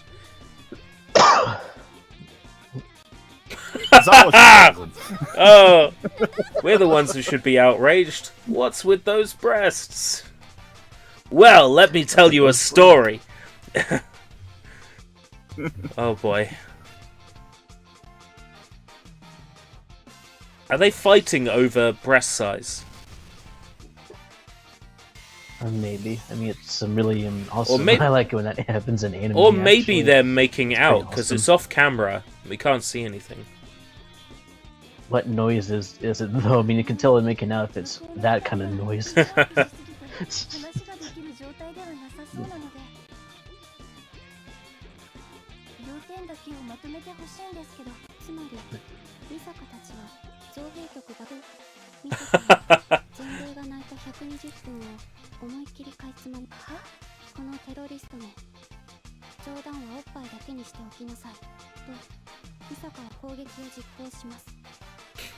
Alright, we get to beat the shit out of Masaka again. You know, this raises a way bigger question, bigger than Tifa being in the game. How will they handle the scenario where Cloud has to dress up like a girl just to get in the club? Well, the director has said that that's still going to happen. Now, of course, they could change their mind, but the director has said it's happening, so... we take the word of God on face value on this one. If they say it's coming, we assume it's coming until they have to pull it out. And that word of God is Cloud will dress up like a woman and we'll see the manly men all... Yes, yes. There's a Photoshop of that scene on Twitter and it made me smile. It used the Cloud from the trailer and then a whole bunch of, like, I think it was like default wrestler models out of some modern wrestling game. Just in the background. For the men. Also, what I also want to see are those hot B girls. Like, how would those girls look? Yes! Yes! Now we're talking. Yeah, now we're talking. I want to see those too. Will Sony let us know? No, that's a good question. I think when Sony realizes how many people will claim that they will boycott the FF7 remake, they'll change their mind.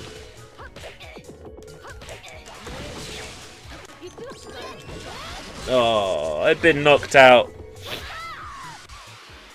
But there was an upskirt shot there, so it's all right. But I got knocked out. I'm trying to work out why there's a cat. Why the robot Misaka clone Misaka has a cat. Probably because it's her. Because cats are cool. And that's because it's her cat, maybe as well. That's probably also. Yeah, but it's only her that carries it. What's this game called? This game is called A Certain Magical Index. The PlayStation Portable. Okay. It's based on the anime Certain Magical Index, Sushi, which you've never seen, but it was released in 2004, I think. Probably haven't seen it. Is it good? Is it good? Is bread good with sandwiches? Is the sky blue? Yeah. Does the Pope shit in the woods? Catholic?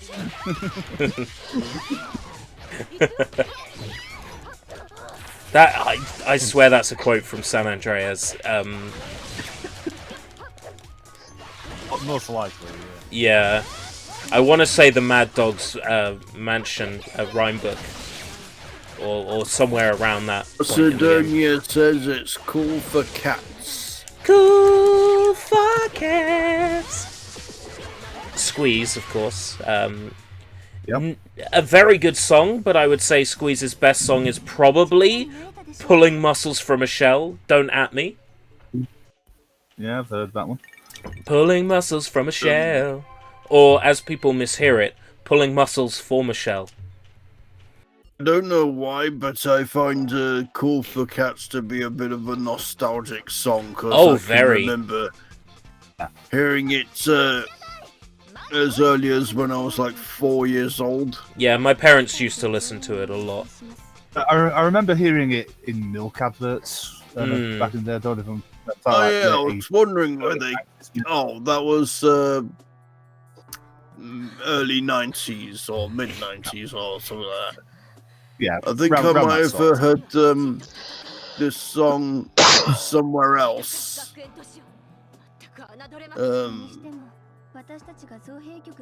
Not sure. I think it might have been. For some reason, this might be a Mandela effect thing, but I think I might have heard. Whoops! Sorry, I knocked over my microphone. I think I might have heard that song in a Little Chef advert. Little Chef. Whoa, that takes me back. I don't recall. Does anybody? Does anybody remember Little Chef? The rings a bell. I used to go to Little Chef loads of times. I think I ate in one maybe once as a child, but To explain to Jonah, Little Chef was a series of restaurants in the UK. They were mostly based around like motorway service station areas, like pretty much on. One was, I think one was featured towards the end of Max and Paddy's Road to Nowhere. Yeah, like they're go to a Little Chef again. They're far. I mean, I don't have any reason to go to a Little Chef again, but I want to. Except a Little Chef also had a bit of a bad reputation. I think my mum and one of my teachers back in college said when they ate at a Little Chef, at the time they had food poisoning. I don't know if Little Chef has this sort of reputation now. Don't think they exist anymore. I don't think they exist anymore. I think they're done. Their goose is cooked. I think they might still be there. I'm going to check their Wikipedia page. Well, there is a Wimpy near to me, but yeah, it's closed down. There was a Wimpy in Margate. I don't know if it's still there. Well, there's an update for you. They've been defunct since 31st of January 2018. What a shame. Oh, geez, what a shame.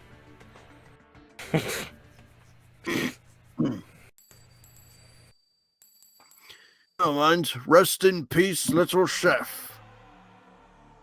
I'm trying to remember if I actually celebrated 2,000 subs or not. I don't think I did. I don't think I did like a 2,000 sub stream or something like that. No, I don't recall. Hey, Sushi, did you see the DM I sent you about the animes I love? I'll go and check. Did you send me one just now? No, it's the one I sent you about me listing. Oh yeah, animes, the whatever. old one. Yes, I've seen that. Yes, I've seen that one.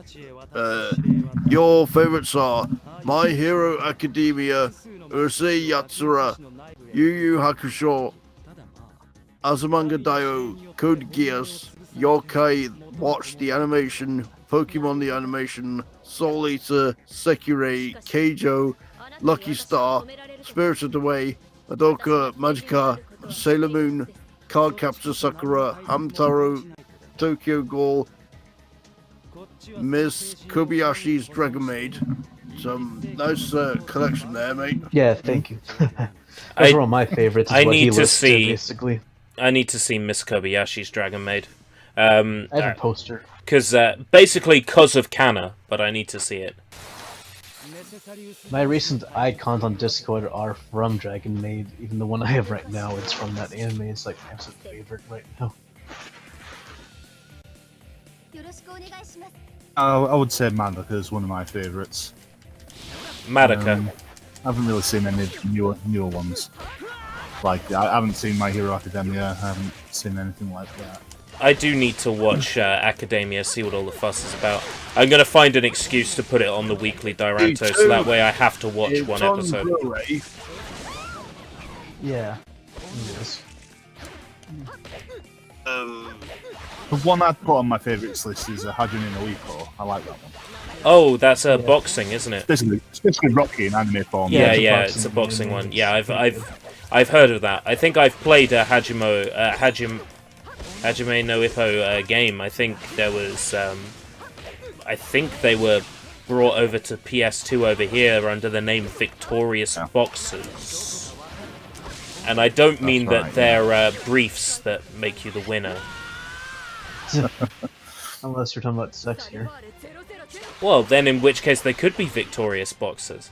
But no, it's what they called the Hajime no Ippo games when they brought them out over here. Yeah, I've got right. both of them on PS2. But I just haven't played them. If you would put My Hero Academia on the weekly Diranto, would you put it on the shonen category theme or superhero? I think superhero. I could probably find 2 other shows that are about like superheroes. Because shonen is too vague of a term. Like, I could easily come up with 3 shonen shows. Yeah, that's true. But once you start coming up with a one that's hard to fill, you have to make tenuous links. Like with the Aliens episode, Hayore Nyaruka-san isn't really an alien show. The only thing about it is that she comes from space, but she's not really an alien. Unless she's a humanoid. Yeah, I picked something that was deliberately a tenuous link because I had to substitute for Taro, which I couldn't watch. Unless Naruko-san is a humanoid alien like Starfire. Starfire, you mean from, like, Teen Titans? Teen Titans, yeah. Heads up, we're going to make Windows better by updating soon. Really, are you now? Schedule the restart. Oh, will you, Microsoft? Oh, I wonder what it'll be. The 26th of May at 3:10. How they're going to make Windows better. I don't know, by rolling it back to Windows 98. Probably. Okay, Windows XP Service Pack 3. I'll take that.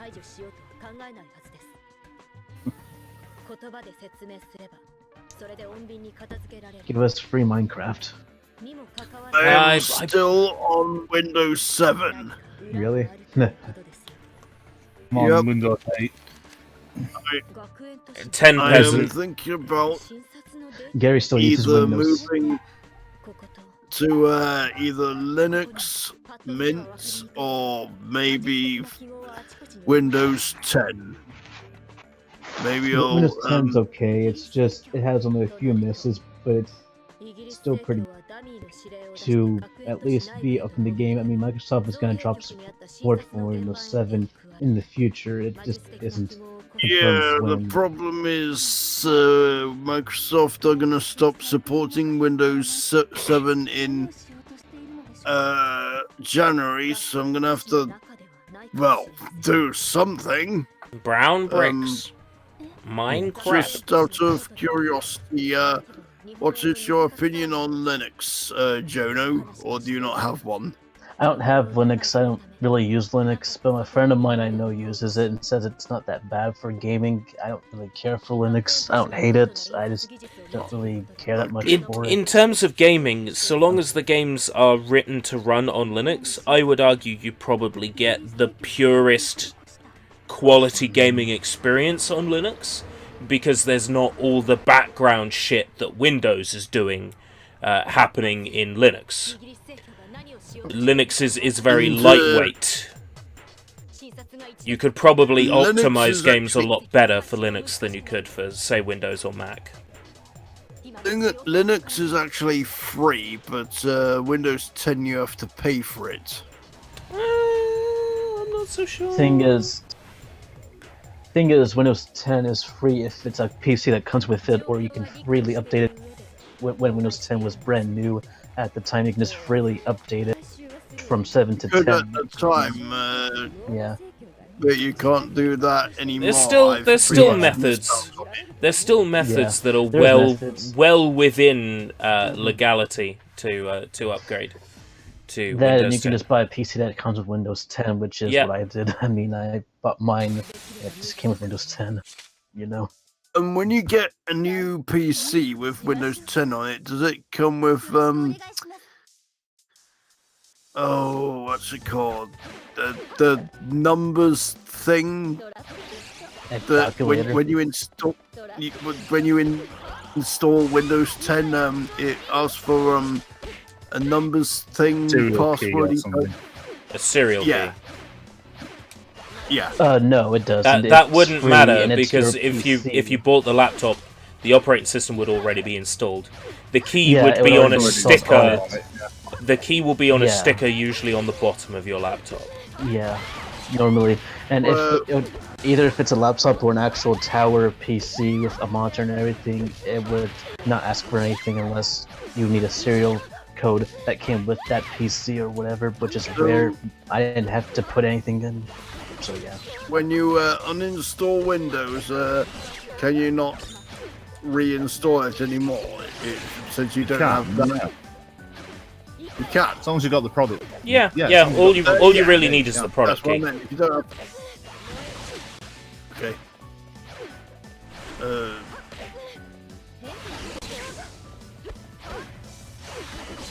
Shroomy says, "You can shut up now. I'm always on duty." Oh, Shroomy, welcome. He's quoting the Mike Matei video on Minecraft. Oh, Minecraft! I cannot wait to play Minecraft. You can shut up now. I'm always on duty. Oh, look, a free iPad. Oh look, a free iPad.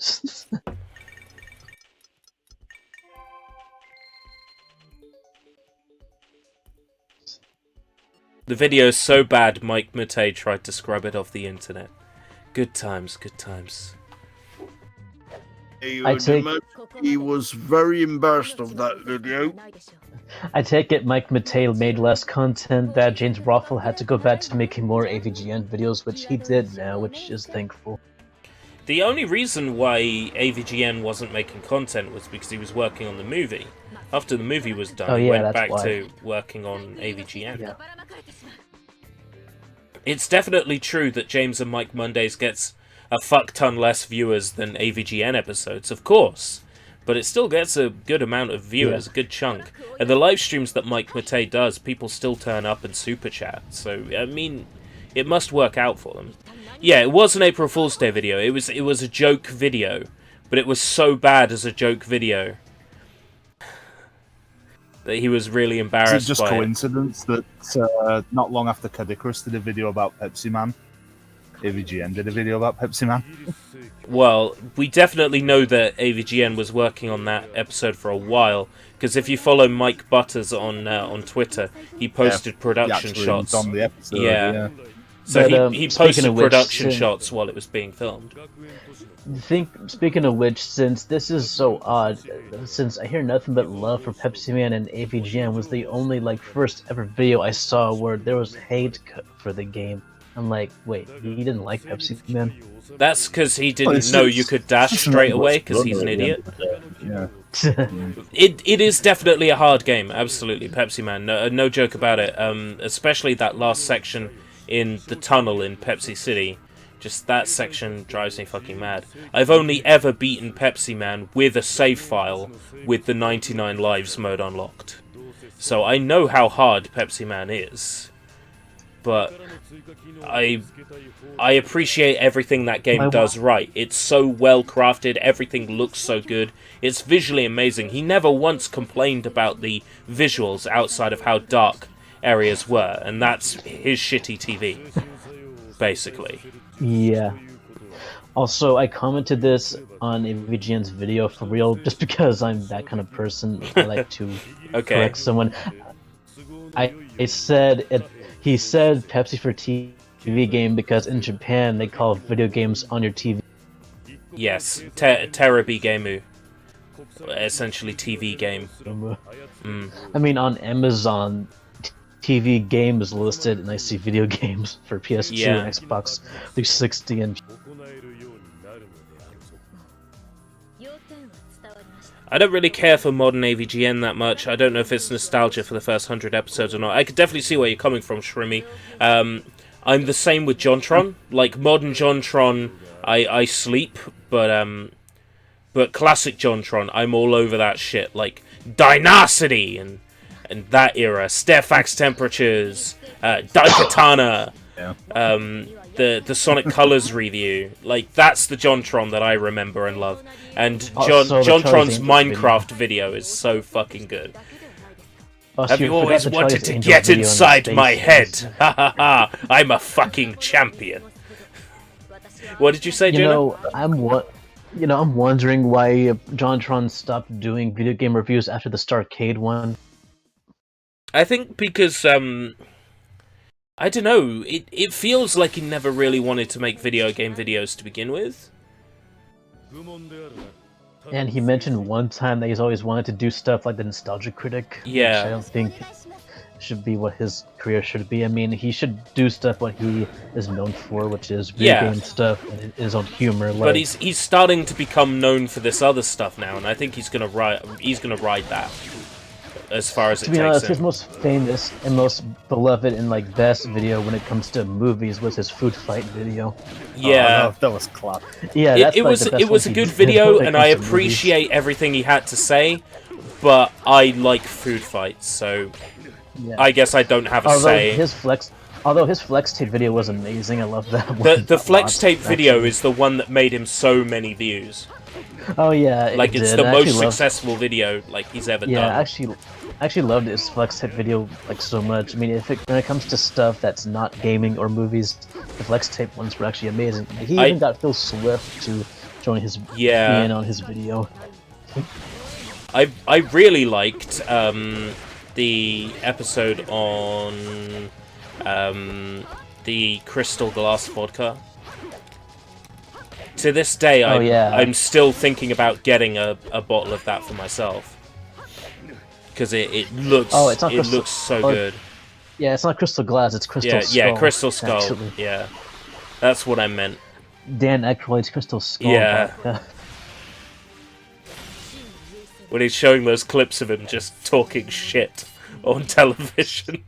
And they mentioned that Danny DeVito has like a banana something. And I'm like, fuck, I need that in my life. Like some sort of banana drink by Danny DeVito. I'm like, fuck, I need this.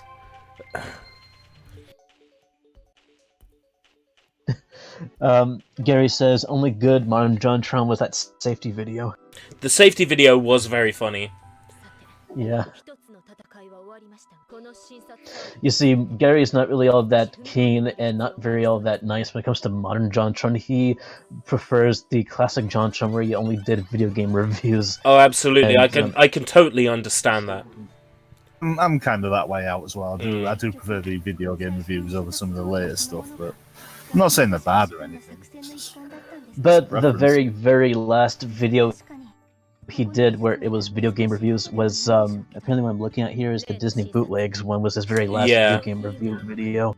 But you noticed that he was doing bootlegs like Disney bootlegs, plug and play games, Pokemon bootlegs. You could see him starting to turn away from video games at that point by talking about the bootlegs as opposed to the actual games. One I find myself going back to is the Hercules games. I like that one. Oh, the Hercules game is fantastic. Like the Disney one. The Disney one, because I played that. So that was good. An game. It was just a bunch of different Hercules games. Yeah. Goblins! I don't like them. Ew! That's the moment where I say, "Where are you, Goblin Slayer?" Where are you going? I think one of the classics always be the Takeshi's Challenge one. Oh yeah, that one. That'll be Grilled Mormons. Grilled Mormons. Oh, that's the problem. I didn't know I was okay to eat those guys. you know, when he still did video game reviews, he did reviews of movies and shows one way or another, and one of them was my favorite was Are You Afraid of the Dark? Yes. FBI, you sick fuck. Was that the Alone in the Dark? I think. Some kid's gonna die tonight. Yeah.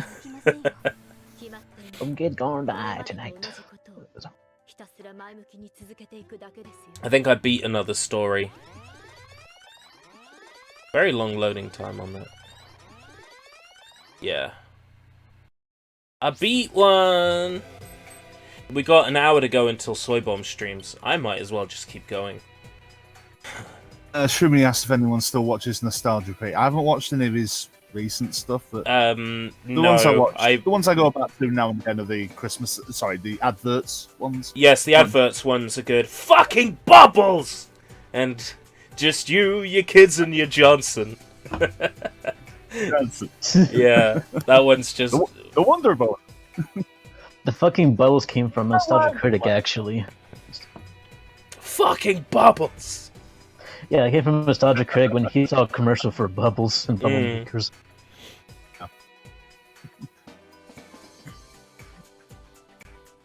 They started off really good, and then they just went really weird when they started having the skits. Yeah, and everything. it's too many skits. There's some great videos by Mr. Metica here on YouTube that explains everything wrong with Channel Awesome from start to finish over like 6 parts. And the Doug one, like, he's really kind on Doug because for the most part Doug is just like a really nice guy. It's everybody else on the website that's a problem. Well, good thing Channel Awesome on YouTube, the YouTube Channel Awesome, now does nothing but Tamara's Never Seen and Nostalgic Critic and the Top 10s thing, which is all we need. Everyone else doesn't do anything now. So, there was a tweet by Guru Larry. There was a tweet by Guru Larry shortly after all the people left Channel Awesome, and it read, "I am the survivor of the first annual Channel Awesome Hunger Games." To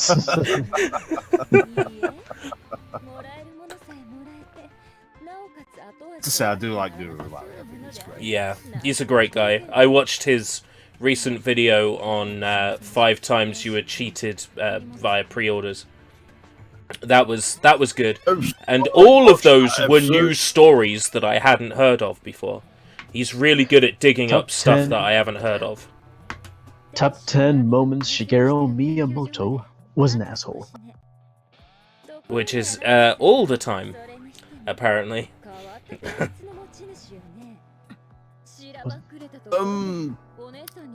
We were talking about Little Chef earlier, but I discovered something on the Wikipedia page, a link to a page about Happy Eater. Does anybody remember the restaurant Happy Eater? No. Vaguely, yeah.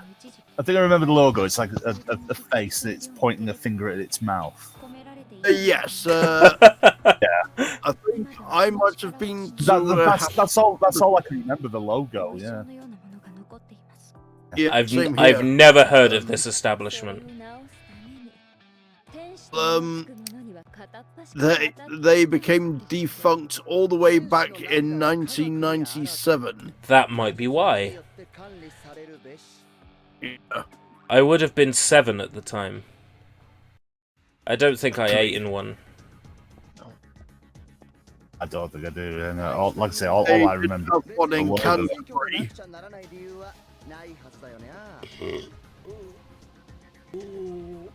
Ooh, sorry.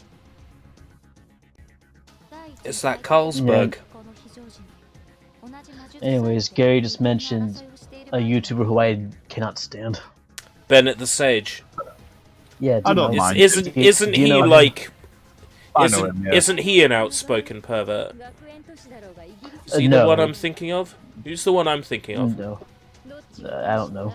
Actually, I think Bennett the Sage is the guy who took the piss out of a lot of classic anime.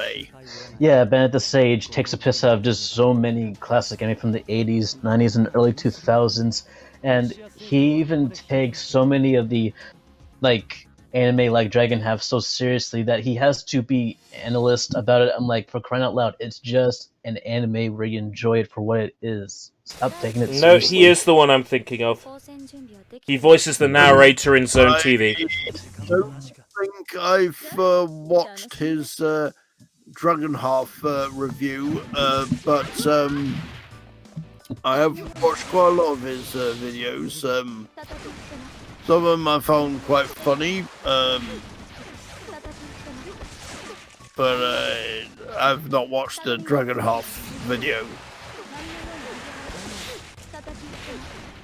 He makes stupid, points and criticisms about stuff like G Gundam just because of nitpicks, and he doesn't even think too much of G Gundam just because of some nitpicks that he says certain things, but I haven't seen the video. Sounds like someone that holds a grudge. I don't have a grudge against him as a person. No, I mean like him. Content. It sounds like he holds a grudge against G Gundam for some reason. Well, I wouldn't know if he does. I mean, I'm not surprised if he would, though. but he does love Hina with a passion. All of the movies and the TV show that I know actually. Back to a love Hina hate. Yes. This He is definitely hates the guy I'm thinking of. He is an outspoken pervert. He's mentioned stuff like the anime fiction films before and Starballs and stuff like that. He's the voice of the narrator on Zone TV. He's definitely done his fair share of reviewing stuff like that, like Violence Jack and other exploitation anime. So yeah, he is the guy I'm thinking of, and I don't like him much either. I know he has vague relations to Jew Wario, but I never knew that Bennett the Sage was a pervert. I never knew that either, but I used to idolize Jew Wario. It's just that I got over him, and then I just got over his... I still do idolize the work, just not the person. And I idolize his work too. It's just that I got so depressed and really sad that he had to do what he did, which I should have just... Yeah, get over it, which I did. I remember spending the day that I heard about that, like, fucking hell, just, like, down and just dark and destroyed. And then a few years later, oh, by the way, he was up to this stuff. It's like, you know what? In a way, that doesn't surprise me. Outspoken people on the internet who have lots of money and lots of clout, it's going to happen in all communities. Somebody's going to be outed as being like that. So, it didn't even really surprise me, to be honest. Look at all the shit PewDiePie gets. Yeah. Oh, Sushi. Bennett to the Sage. Like, the Sage actually made a video on Exile Saga. Oh yeah, maybe I should check this out. Is that an old video? It's not old. It's actually recent, from 10 months ago, technically. Okay, I'll see if it's available, which it probably is.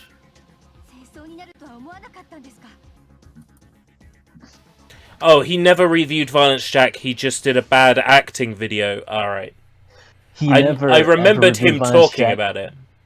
He never ever reviewed it just because of how much gore and how violent it is, and he was like, I can't do this. So much of this stuff is in it, I can't even do it. I'm like, are you a pussy? I saw the anime myself. This is something that you can just censor. He mentioned something that was like some police story that had like two halves, and one of the characters was basically Hagar from Final Fight. What's it called? 34. Mad Bull. Oh, yeah. Yeah, Mad Bull. Yeah, I want to see that. He hates Mad Bull 34. But what about Mad Bull Rule 34? Oh god. Well then, I would say that's actually really good. With the that's a counter. Oh, rubbish.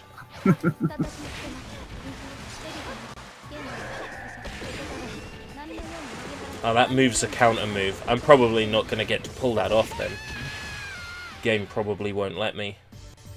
I actually saw clips of Mad Bull 34. It actually looks pretty good. I'm like, why would I make this?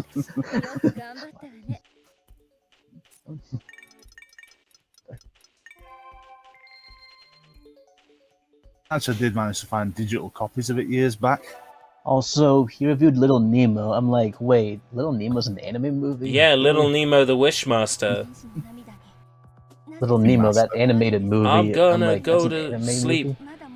Oh, what is it? I'm gonna go to bed. Oh, fuck. What's the fucking quote? Oh, man. Oh, fuck. Guys, I'm gonna go to sleep. I'm gonna lay in my bed. I've got dreams of candy canes and other shit rolling around in my head. That's the quote. What's up, That Sushi? makes sense. I mean, it rhymes.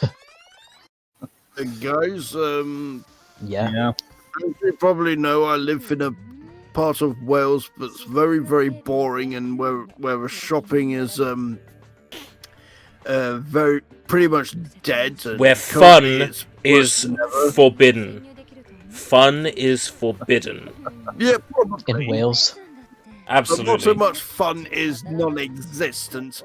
But what I want to get to is I had a dream years ago, and I think the reason why I had this dream was because my brain was going completely crazy, as it was driven so crazy by the complete lack of shops in my area.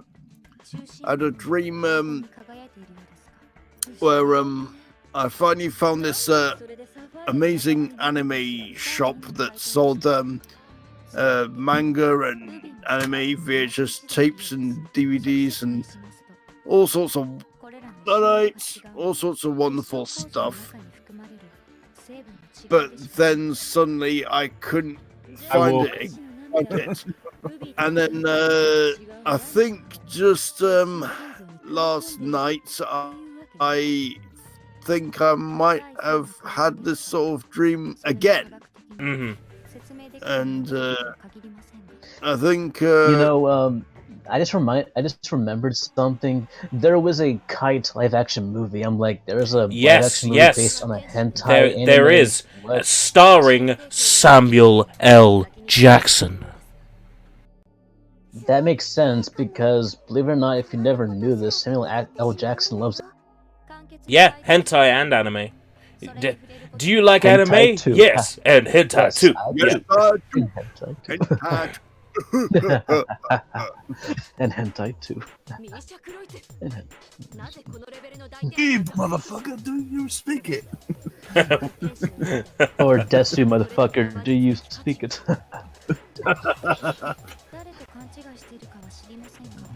According to, I've got a friend that a friend from secondary school, and he's seen the Kite live action, and he says it isn't terrible. Make of that what you will. I'll probably give it a chance. I'll watch anything once. I think because it's based on an anime or manga, I can get away with covering it on Real Asia as well. Because I'm gonna cover Alita when it comes out. Compare it to the anime adaptation.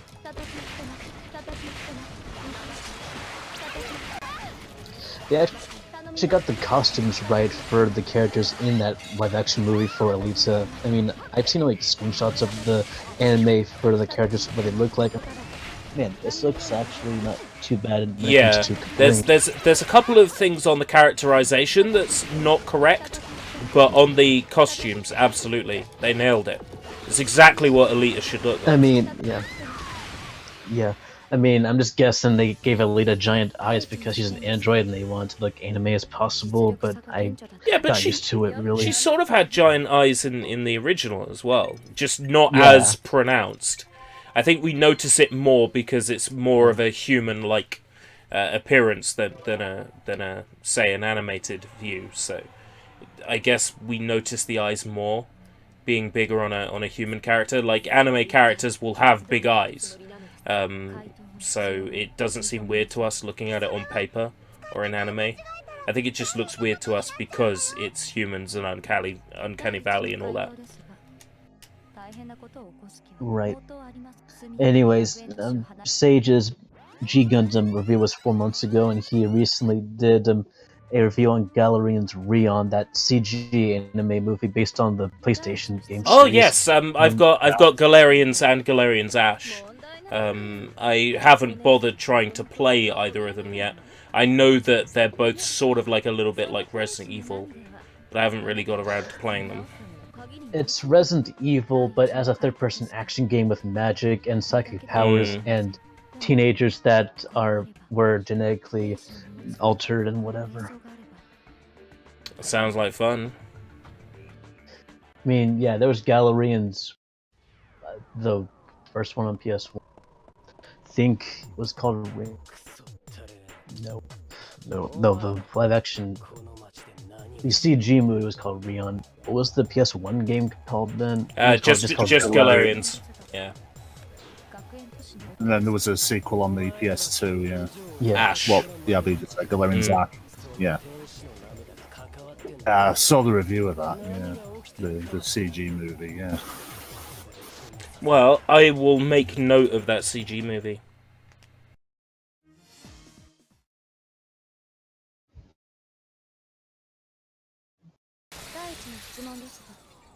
Or I would if I could type faster. Yes.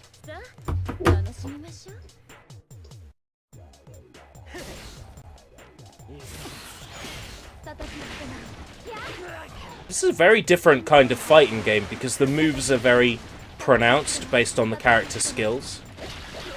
Like, some things have long activation animations and shit like that. Feels quite heavy.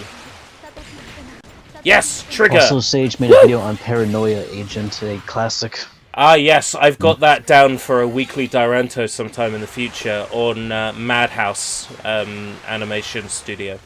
Wouldn't it be considered horror, though? I don't remember much of it. I remember a kid with a baseball bat beating people up, and I remember an old guy bribing kids for information by showing them pornography. That's what I remember. Oh, and I also remember the soundtrack because it was Hirasawa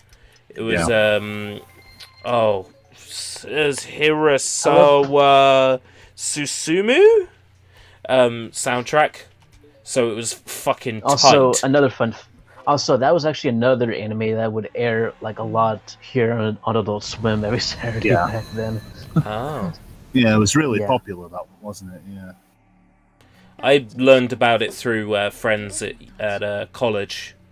I learned about Paranoia Agent through them. I also learned about Paprika through them. The intro alone is what I remember the anime for, just the intro. Yeah, me too. Of course, Paprika was also a Satoshi Kon work with a Hirasawa Susumu soundtrack. So, I make Paprika. Yes, Paprika. It's paprika, like the spice, actually. Yes, Paprika. That's what I said.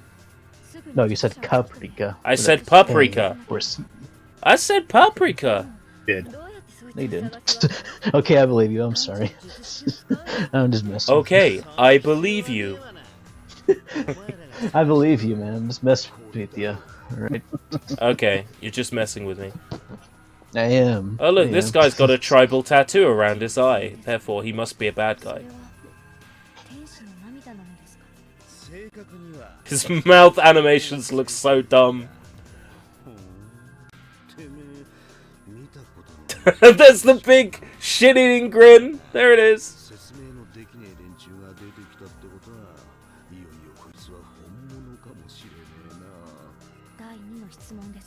Oh, this guy looks hilarious. I can't wait to beat the shit out of him.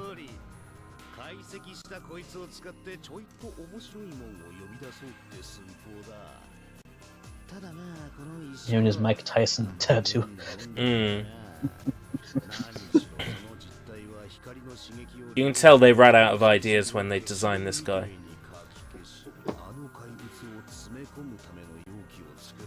Oh, my bad. It wasn't just Adult Swim that this anime aired on. It was actually G4 Tech TV as well.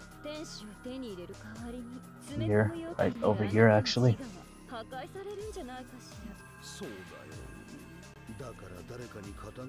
I think I listened more to the Paranoia Agent soundtrack than I watched the show. Same here. It was a very, very, very haunting soundtrack from what I remember. Yeah, pretty much. I loved it. I get the feeling it's Also- going to be an uncomfortable show to watch, and I think that's a good thing, because Because it's horror. It's a... not to spoil anything for the upcoming weekly Diranto, but of the 3 shows I picked today, one was very clearly a horror, and it made me very uncomfortable throughout.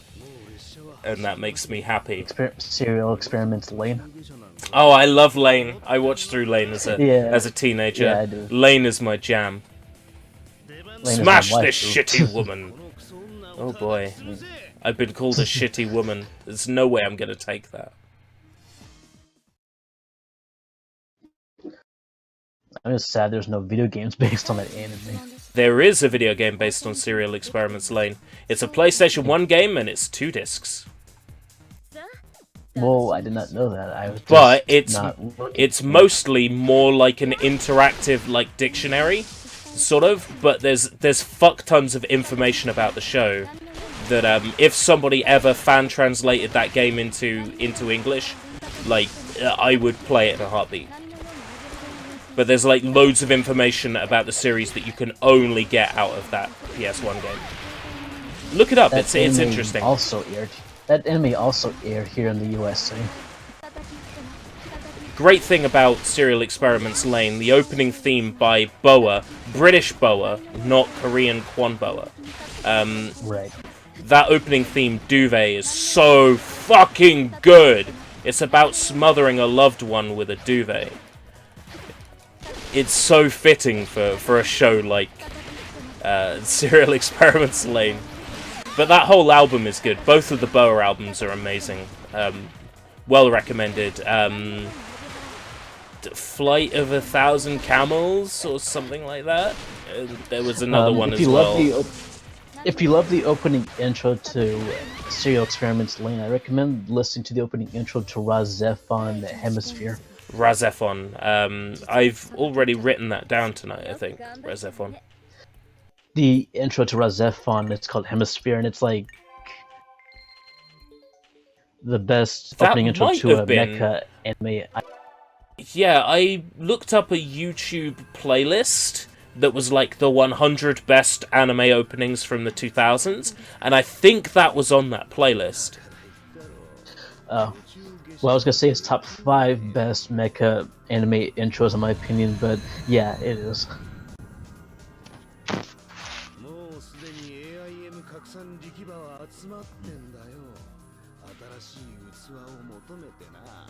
Was it you who posted about that war anime in the anime channel?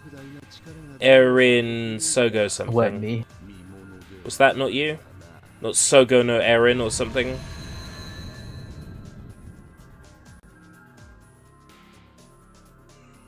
What, me? Because I'm trying to look right now and I don't remember which anime it was.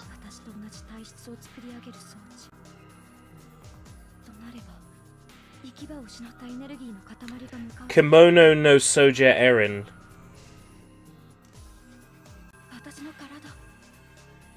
Must have been you then.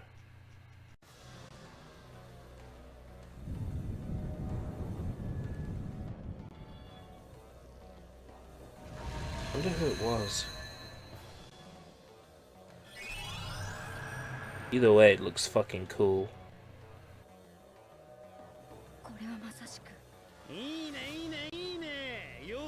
Anime.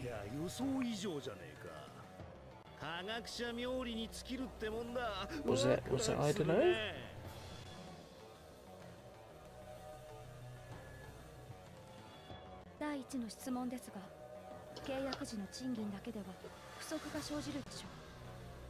Might have been I don't know. I'm looking up right. Oh, I'm looking this up right now. It was I don't know who posted it. Oh yeah, it wasn't me that posted it. It was him. Yeah. I actually recognize this now. Looks fucking cool. I'll probably check it out.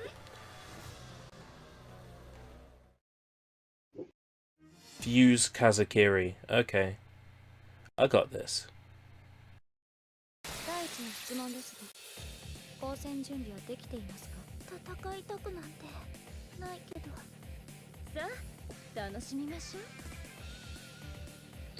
Also, do you know about a certain guilty pleasure anime OVA called Jungle Day Eco? No, I haven't heard of it, but that sounds fun. Oh, it's fun. I wouldn't mind going on a jungle day. It's fun. I'm gonna leave it as that. It's fun. Gary knows what it is. Feel free to. I'm not gonna spoil it either. Feel free to post reading material in the anime channel, and I'll take a look at it. Oh, I have a grin right now saying, "Oh, it's fun, all right." Oh, it's not going to be depressing. It's not going to be like She the Ultimate Weapon or something like that, is it? Oh no. If you watch this anime, I've got the complete DVD box set, and it was alright for the time, but I don't really see myself watching it anytime soon.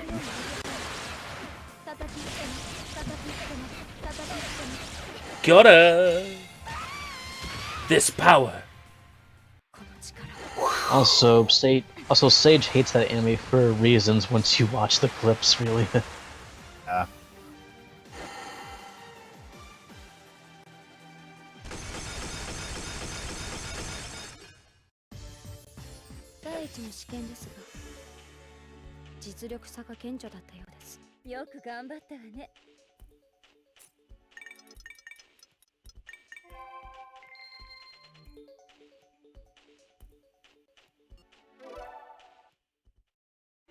Has anybody here watched Haibane Renmei? Heard of it, haven't seen it. I think I have a disc of it, I'm not sure. I might have seen one. There was there was a disc going around that was the first 4 or 5 episodes. Yeah. That got quite. I think I saw it. Never bought it. Yeah, that got published quite a lot. I found the first 4 or 5 episodes on DVD, and I immediately went and downloaded the rest of them. Cough, no I didn't. It's in the past. You can't do anything about it. I just looked it up and I have no idea what that anime is at all. Well, Haibane Renmei, basically... It's sort of like angels. Yeah, after people die, they get reborn as angels in, like, this weird, like, in the past historical sort of future world. And it's basically about being reborn in this weird culture, this weird community. It's fucking strange. The first episode, you see a girl literally get born and then have wings sprout out of her back with blood and everything. It's fucking intense. I watched that show as a teenager and it fucking ruined me. It was so sad.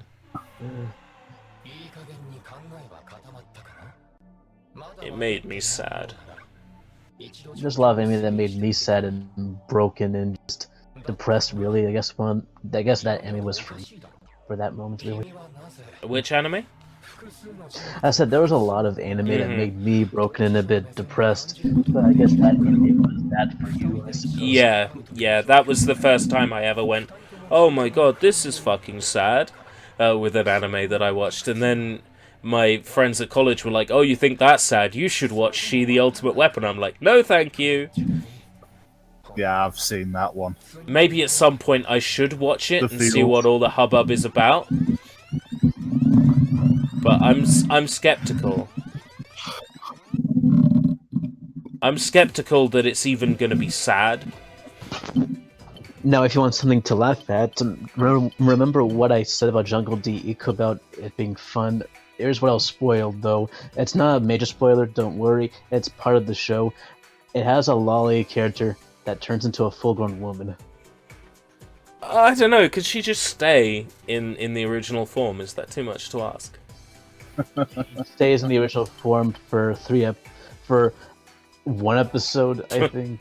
But there's like 3 episodes. It's an OVA anime, so yeah. It's a fun ride, I'll say that much. I like fun rides, me. Draven got some surprise fried chicken. Your best friend's always looking out for you. Did I just quote Drops of Jupiter by Train? Should I be shot by a firing squad? I think I should.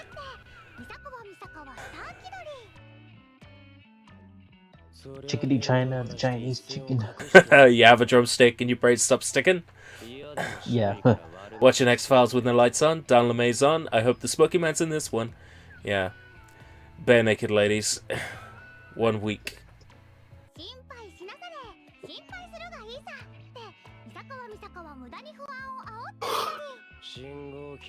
Is this a lolly version of Masaka? Amazing. Maybe.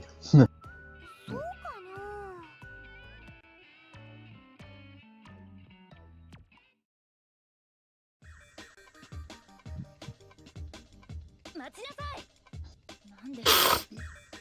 んであんたみたいなのがこんなところを歩いてるのよ。また何かろくでもない実験でも始めるつもり？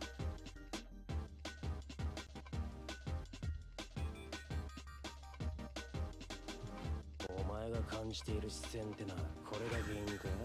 違うんだけど、それとは別次元の問題で、そたちはこんな風にあっさり開口してしまって大丈夫だったんだろうかって。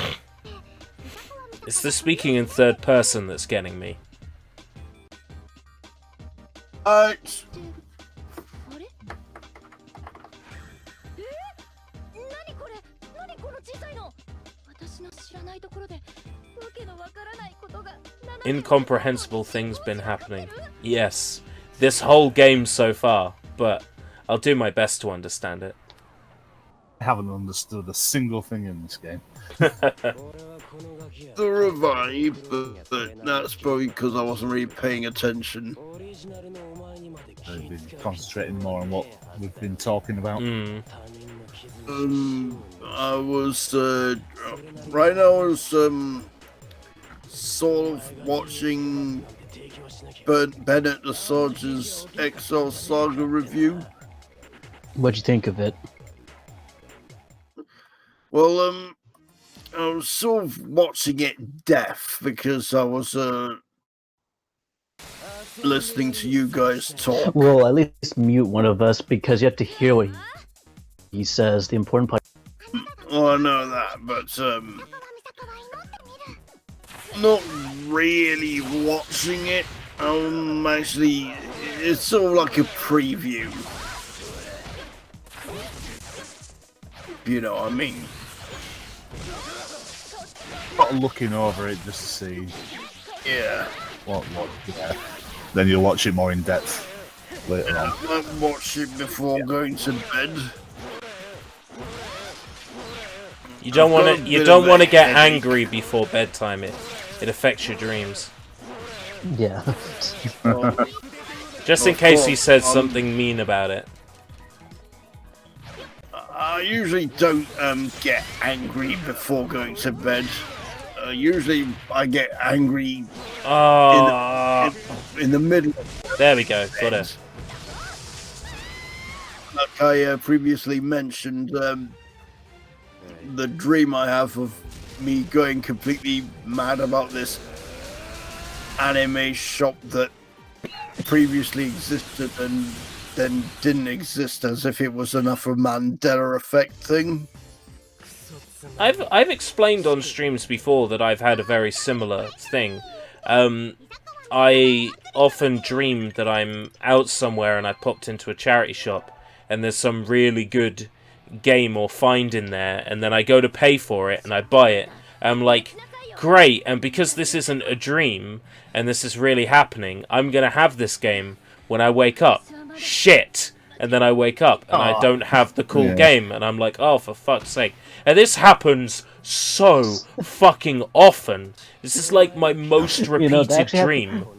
That actually happened to me once in a dream. It was so frustrating and so disappointing. It's because I do so much like charity shop hunting that like it's always on my brain, it's always on my mind. So I do that as well, and it's very, very slim pickings in my local area. The best thing I once did do it. Best thing I saw once was a full market. Shopping in the bloody black shell. Whoa.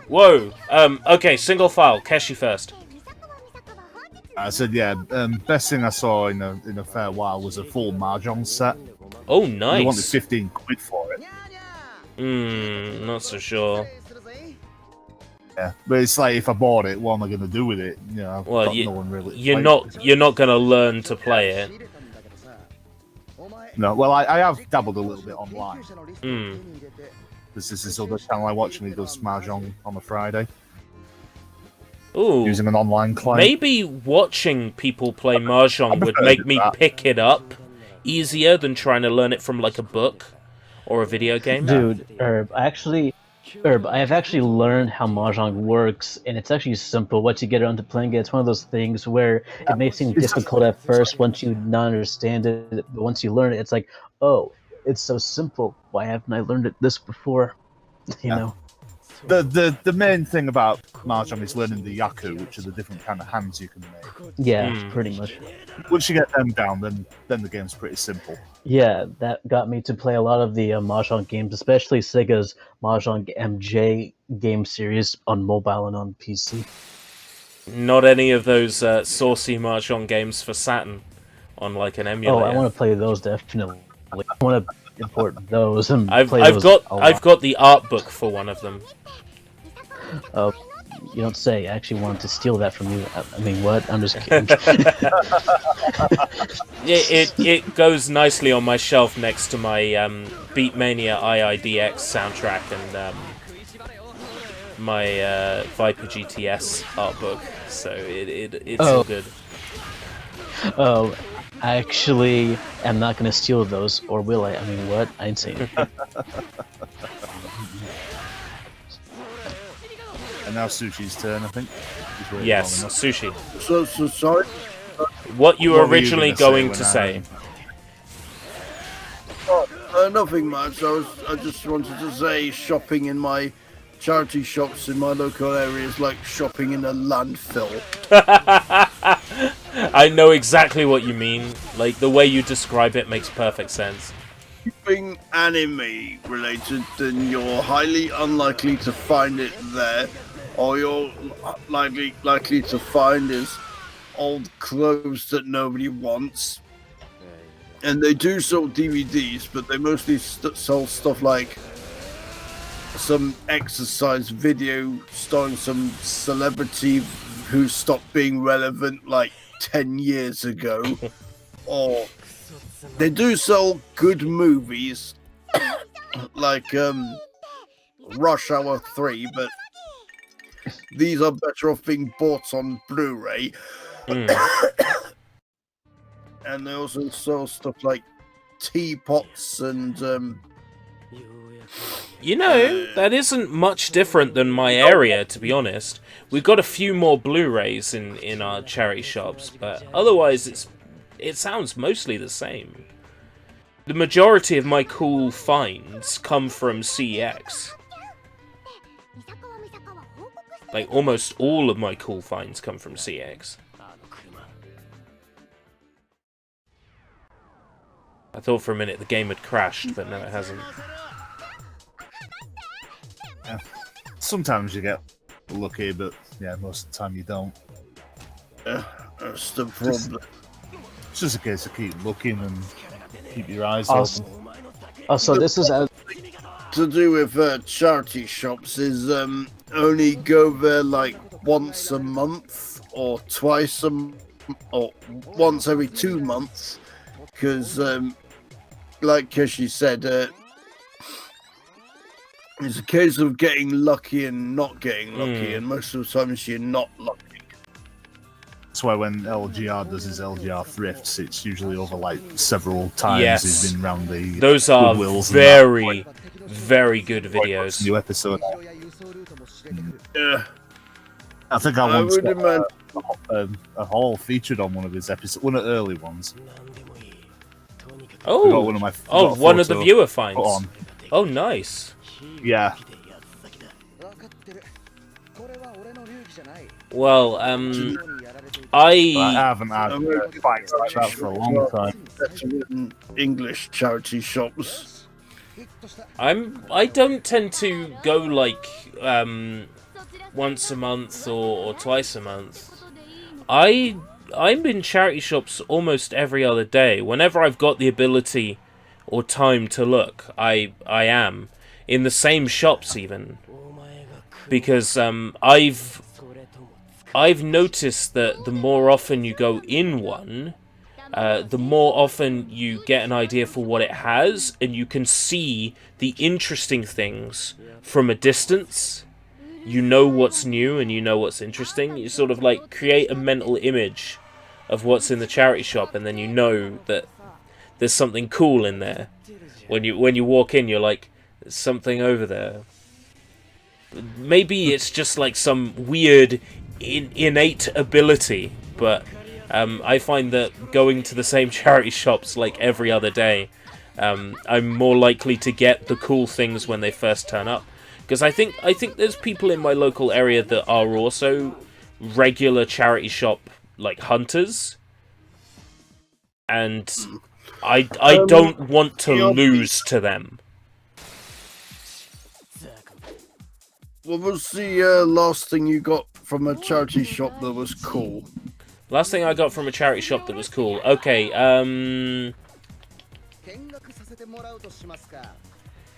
where is it? Golden Ninja Warrior and Guyver Dark Hero I got from charity shop recently.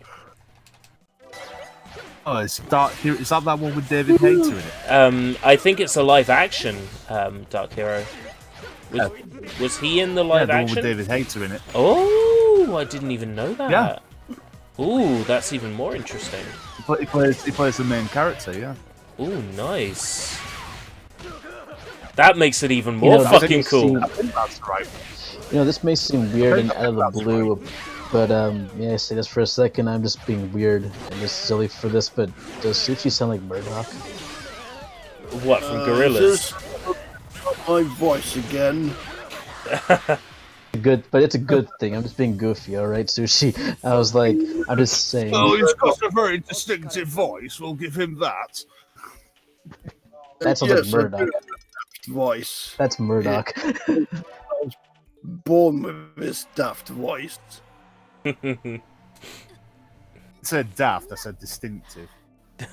Yeah. I got something really cool out of CEX recently. Robo Geisha. What kind of name is Robo Geisha? Ooh, I know that. I know that. I know Robo Geisha. But I was reading. I was reading the back. Before. I was reading the back, and it's a masterpiece. This is just a chunk from the blurb. Throw in the buildings that bleed, the giant castle robot, and the breast milk from hell, and you have a wonderfully insane kamikaze movie that will have you laughing out loud. Oh boy! So I'm looking forward So it's a comedy. to sitting down with that. So it's an action comedy, like a comedy. Yeah, it's action. sort of like Kung Fu Hustle. like Dead Sushi or Chanbara Beauty or something like that. Yeah.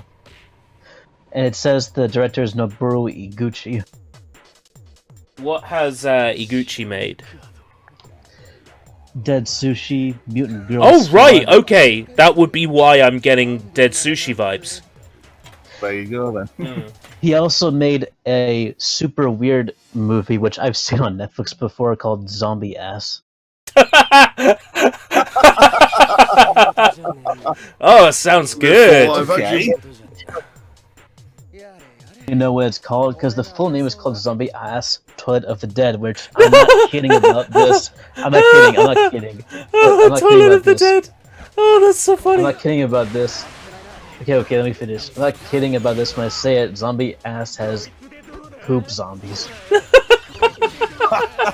It's so weird. Oh, why? I mean, you have to laugh. Oh, Japan. It's so weird.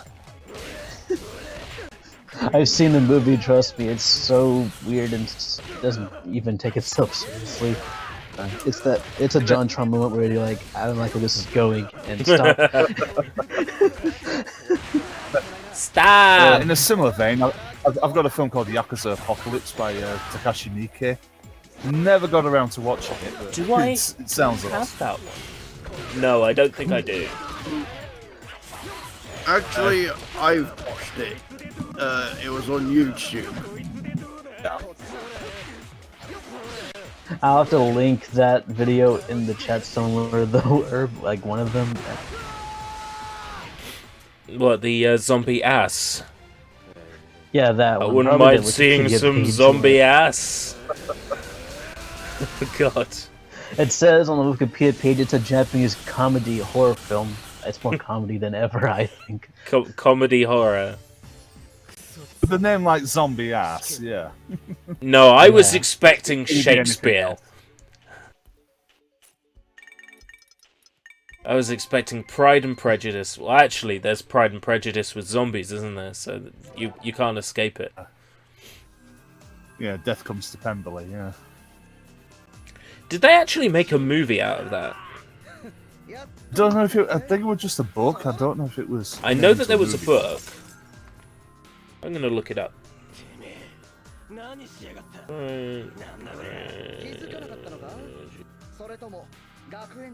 I think they did. I think they made a movie. Yes, they did. 2016.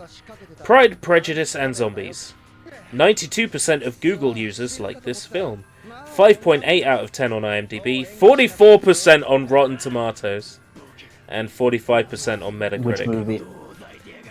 Pride and Prejudice Death and Comes to Zombies. Pemberley. Pride and Prejudice and Zombies, is that what they called it? It was the book that was called Death Comes to Pemberley, yeah.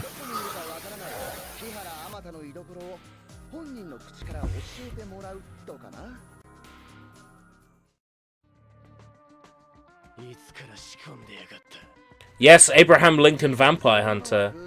Oh God. Why do these things exist? Why are we here? Just to suffer. We're on the Clown World timeline. Absolutely.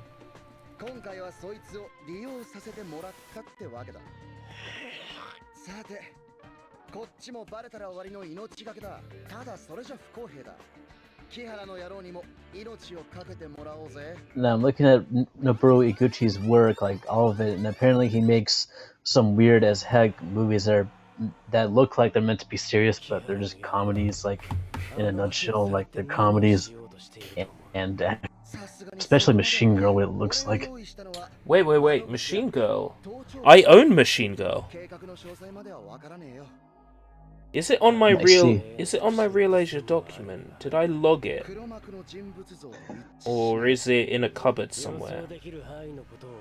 I didn't log it, so it's in a cupboard somewhere. But I definitely have Machine Girl. This is only just a wild hunch and just a guess, but is Machine Girl that one movie from that GIF where that girl just pops a machine gun out of her butt? I don't know. I don't know either. I know what the front cover looks like. It's a schoolgirl with a machine gun for an arm. And there's like a wasteland behind her. Yeah, I can see that. Yeah.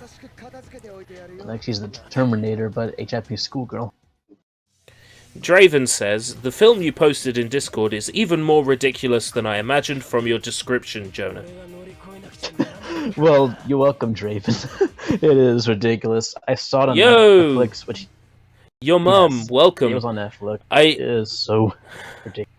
I finished the 2 Pac-Man games within like an hour and 10 minutes, so we've been playing a certain magical index since then.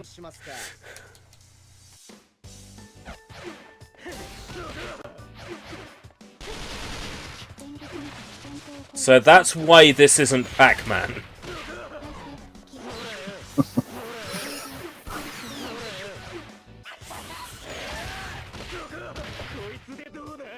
I've actually played almost all the stories in this game. That's really quite something.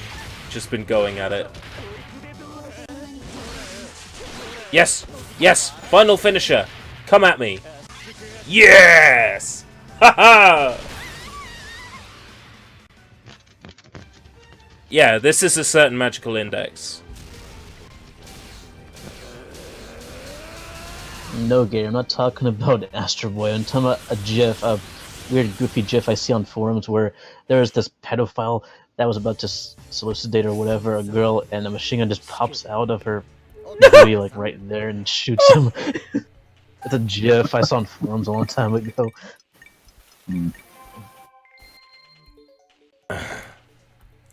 Zombie Ass premiered at the Austin, Texas Film Festival. Oh, it did. I saw that on Wikipedia. It mentioned that.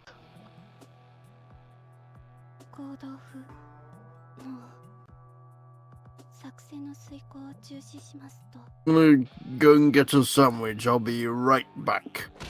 Okay. Did someone say go getter? But, Go get. Are you talking about? presumably finish 10 minutes before Soy streams. I don't know when I'm gonna finish. At the end of this story mode, I think. What are you going to ask? Whether Jonah was referencing my video from ages ago where I pronounced Gogeta as Go-Getter. Okay. Nah, I was just being funny when you said go getter. I was saying, did someone say go getter? And I was about to say get a robo. Oh, Get a Robo. I've got Yeah, that Get a on Robo. DVD. Get a Robo any good? Of course it is. It's Go Nagai, but is it any good? It's Go Nagai. There's also Get a Robo Shin, with the amazing intro has like millions of views. I've got that on DVD as well. Did I tell you the story about the anime in the charity shop? Did I ever tell you the story? I've told the viewers the story, but I ever told you.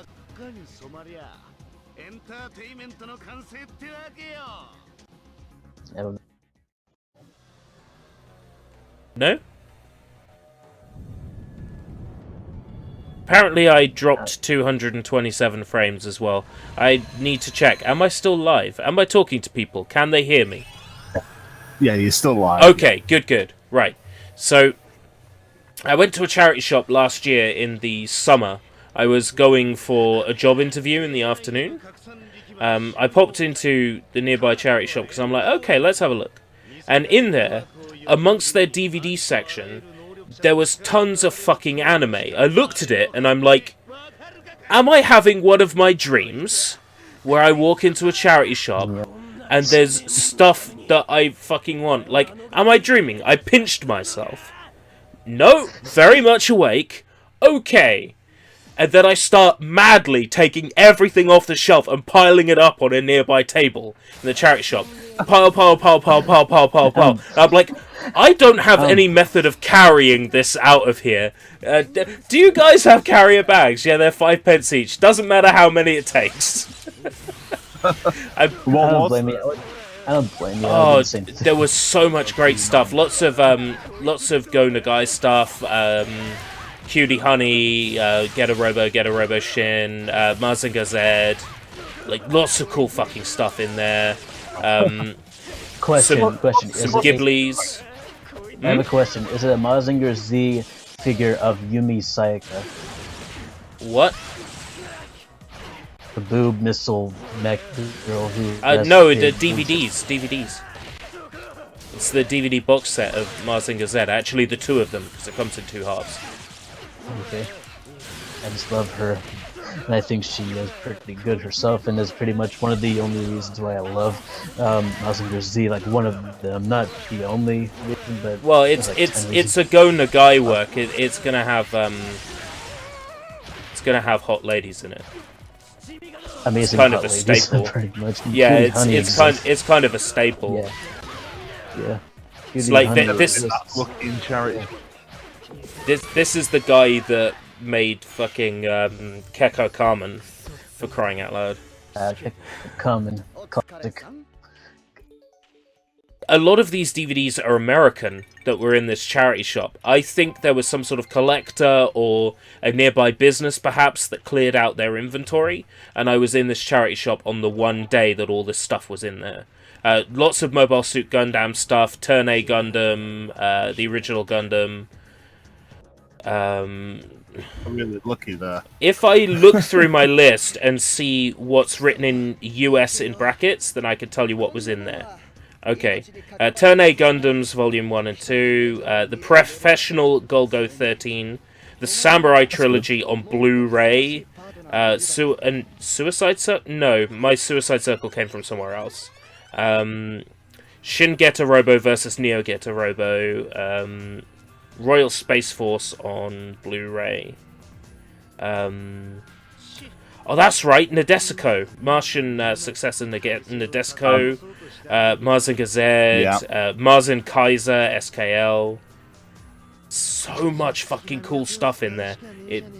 I had to buy it all there and then. Like, I didn't have a choice.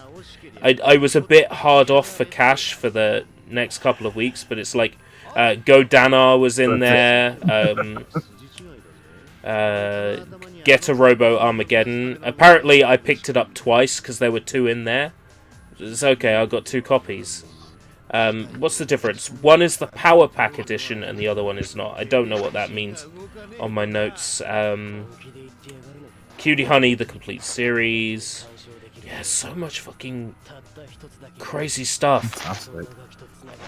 It's so rare that something like that happens. I think I won the fucking lottery that day, because I went into that charity shop and got all that cool stuff. Then I went for a job interview that afternoon, and that job interview led to a job offer the same afternoon.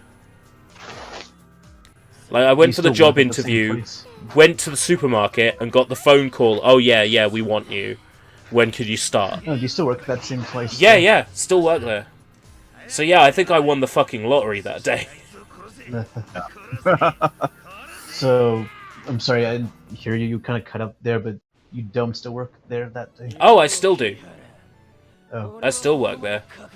What's it like? Oh, it's brilliant.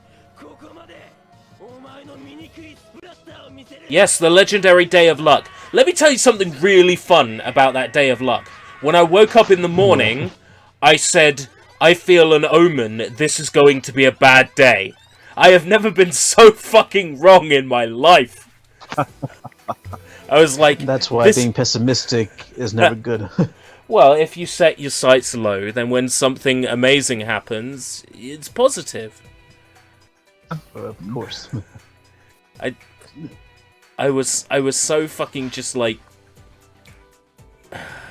There's no way today's going to be a good day, and then like that afternoon just bang, bang.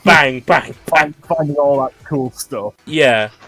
Dude, if I was you, I just wouldn't care if I spent all of my money on all of it and just say fuck my bills. I would just spend my money on all of this. I'm a very sensible person in that I won't ever let my finances get to the point where I'm gonna absolutely struggle. I'm very good at managing my money. But that said, I'm so good at managing my money that I know when I can sneak in a £30 Blu-ray and get away with it. So it's a curse as well as a blessing. And then the Android version of my bank's app now has a thing on the home screen where it shows you your up-to-date balance. So now I can see my balance whenever I unlock my phone, and that just makes it even fucking easier to know what I can and can't spend. It's dangerous.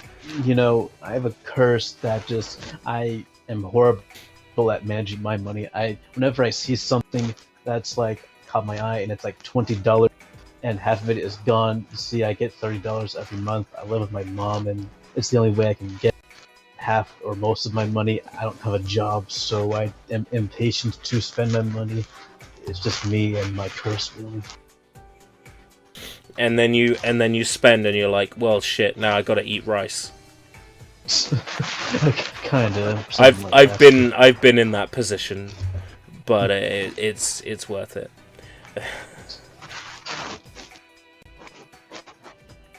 Oh, I guess we'll start winding down then, seeing as Soy's going to be streaming in 3 minutes. Final Fantasy VII, so naturally I'm going to be there.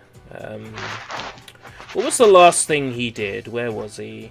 Oh, that's right, he saved in the Temple of Ancients, so that's where he is. So, just before the end of Disc 1, if he plays his cards right, he'll be at the City of Ancients within 2 hours. Yeah.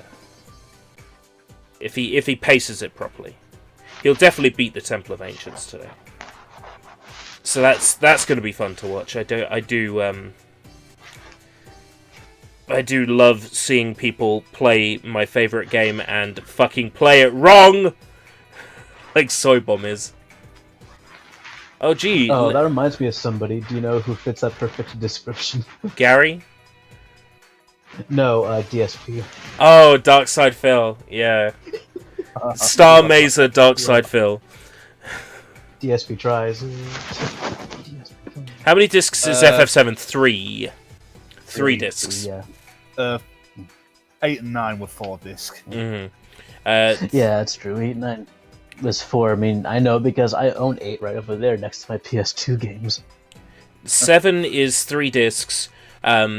All of the game data exists on all 3 discs. It's just because of the FMV that it fits on 3 discs.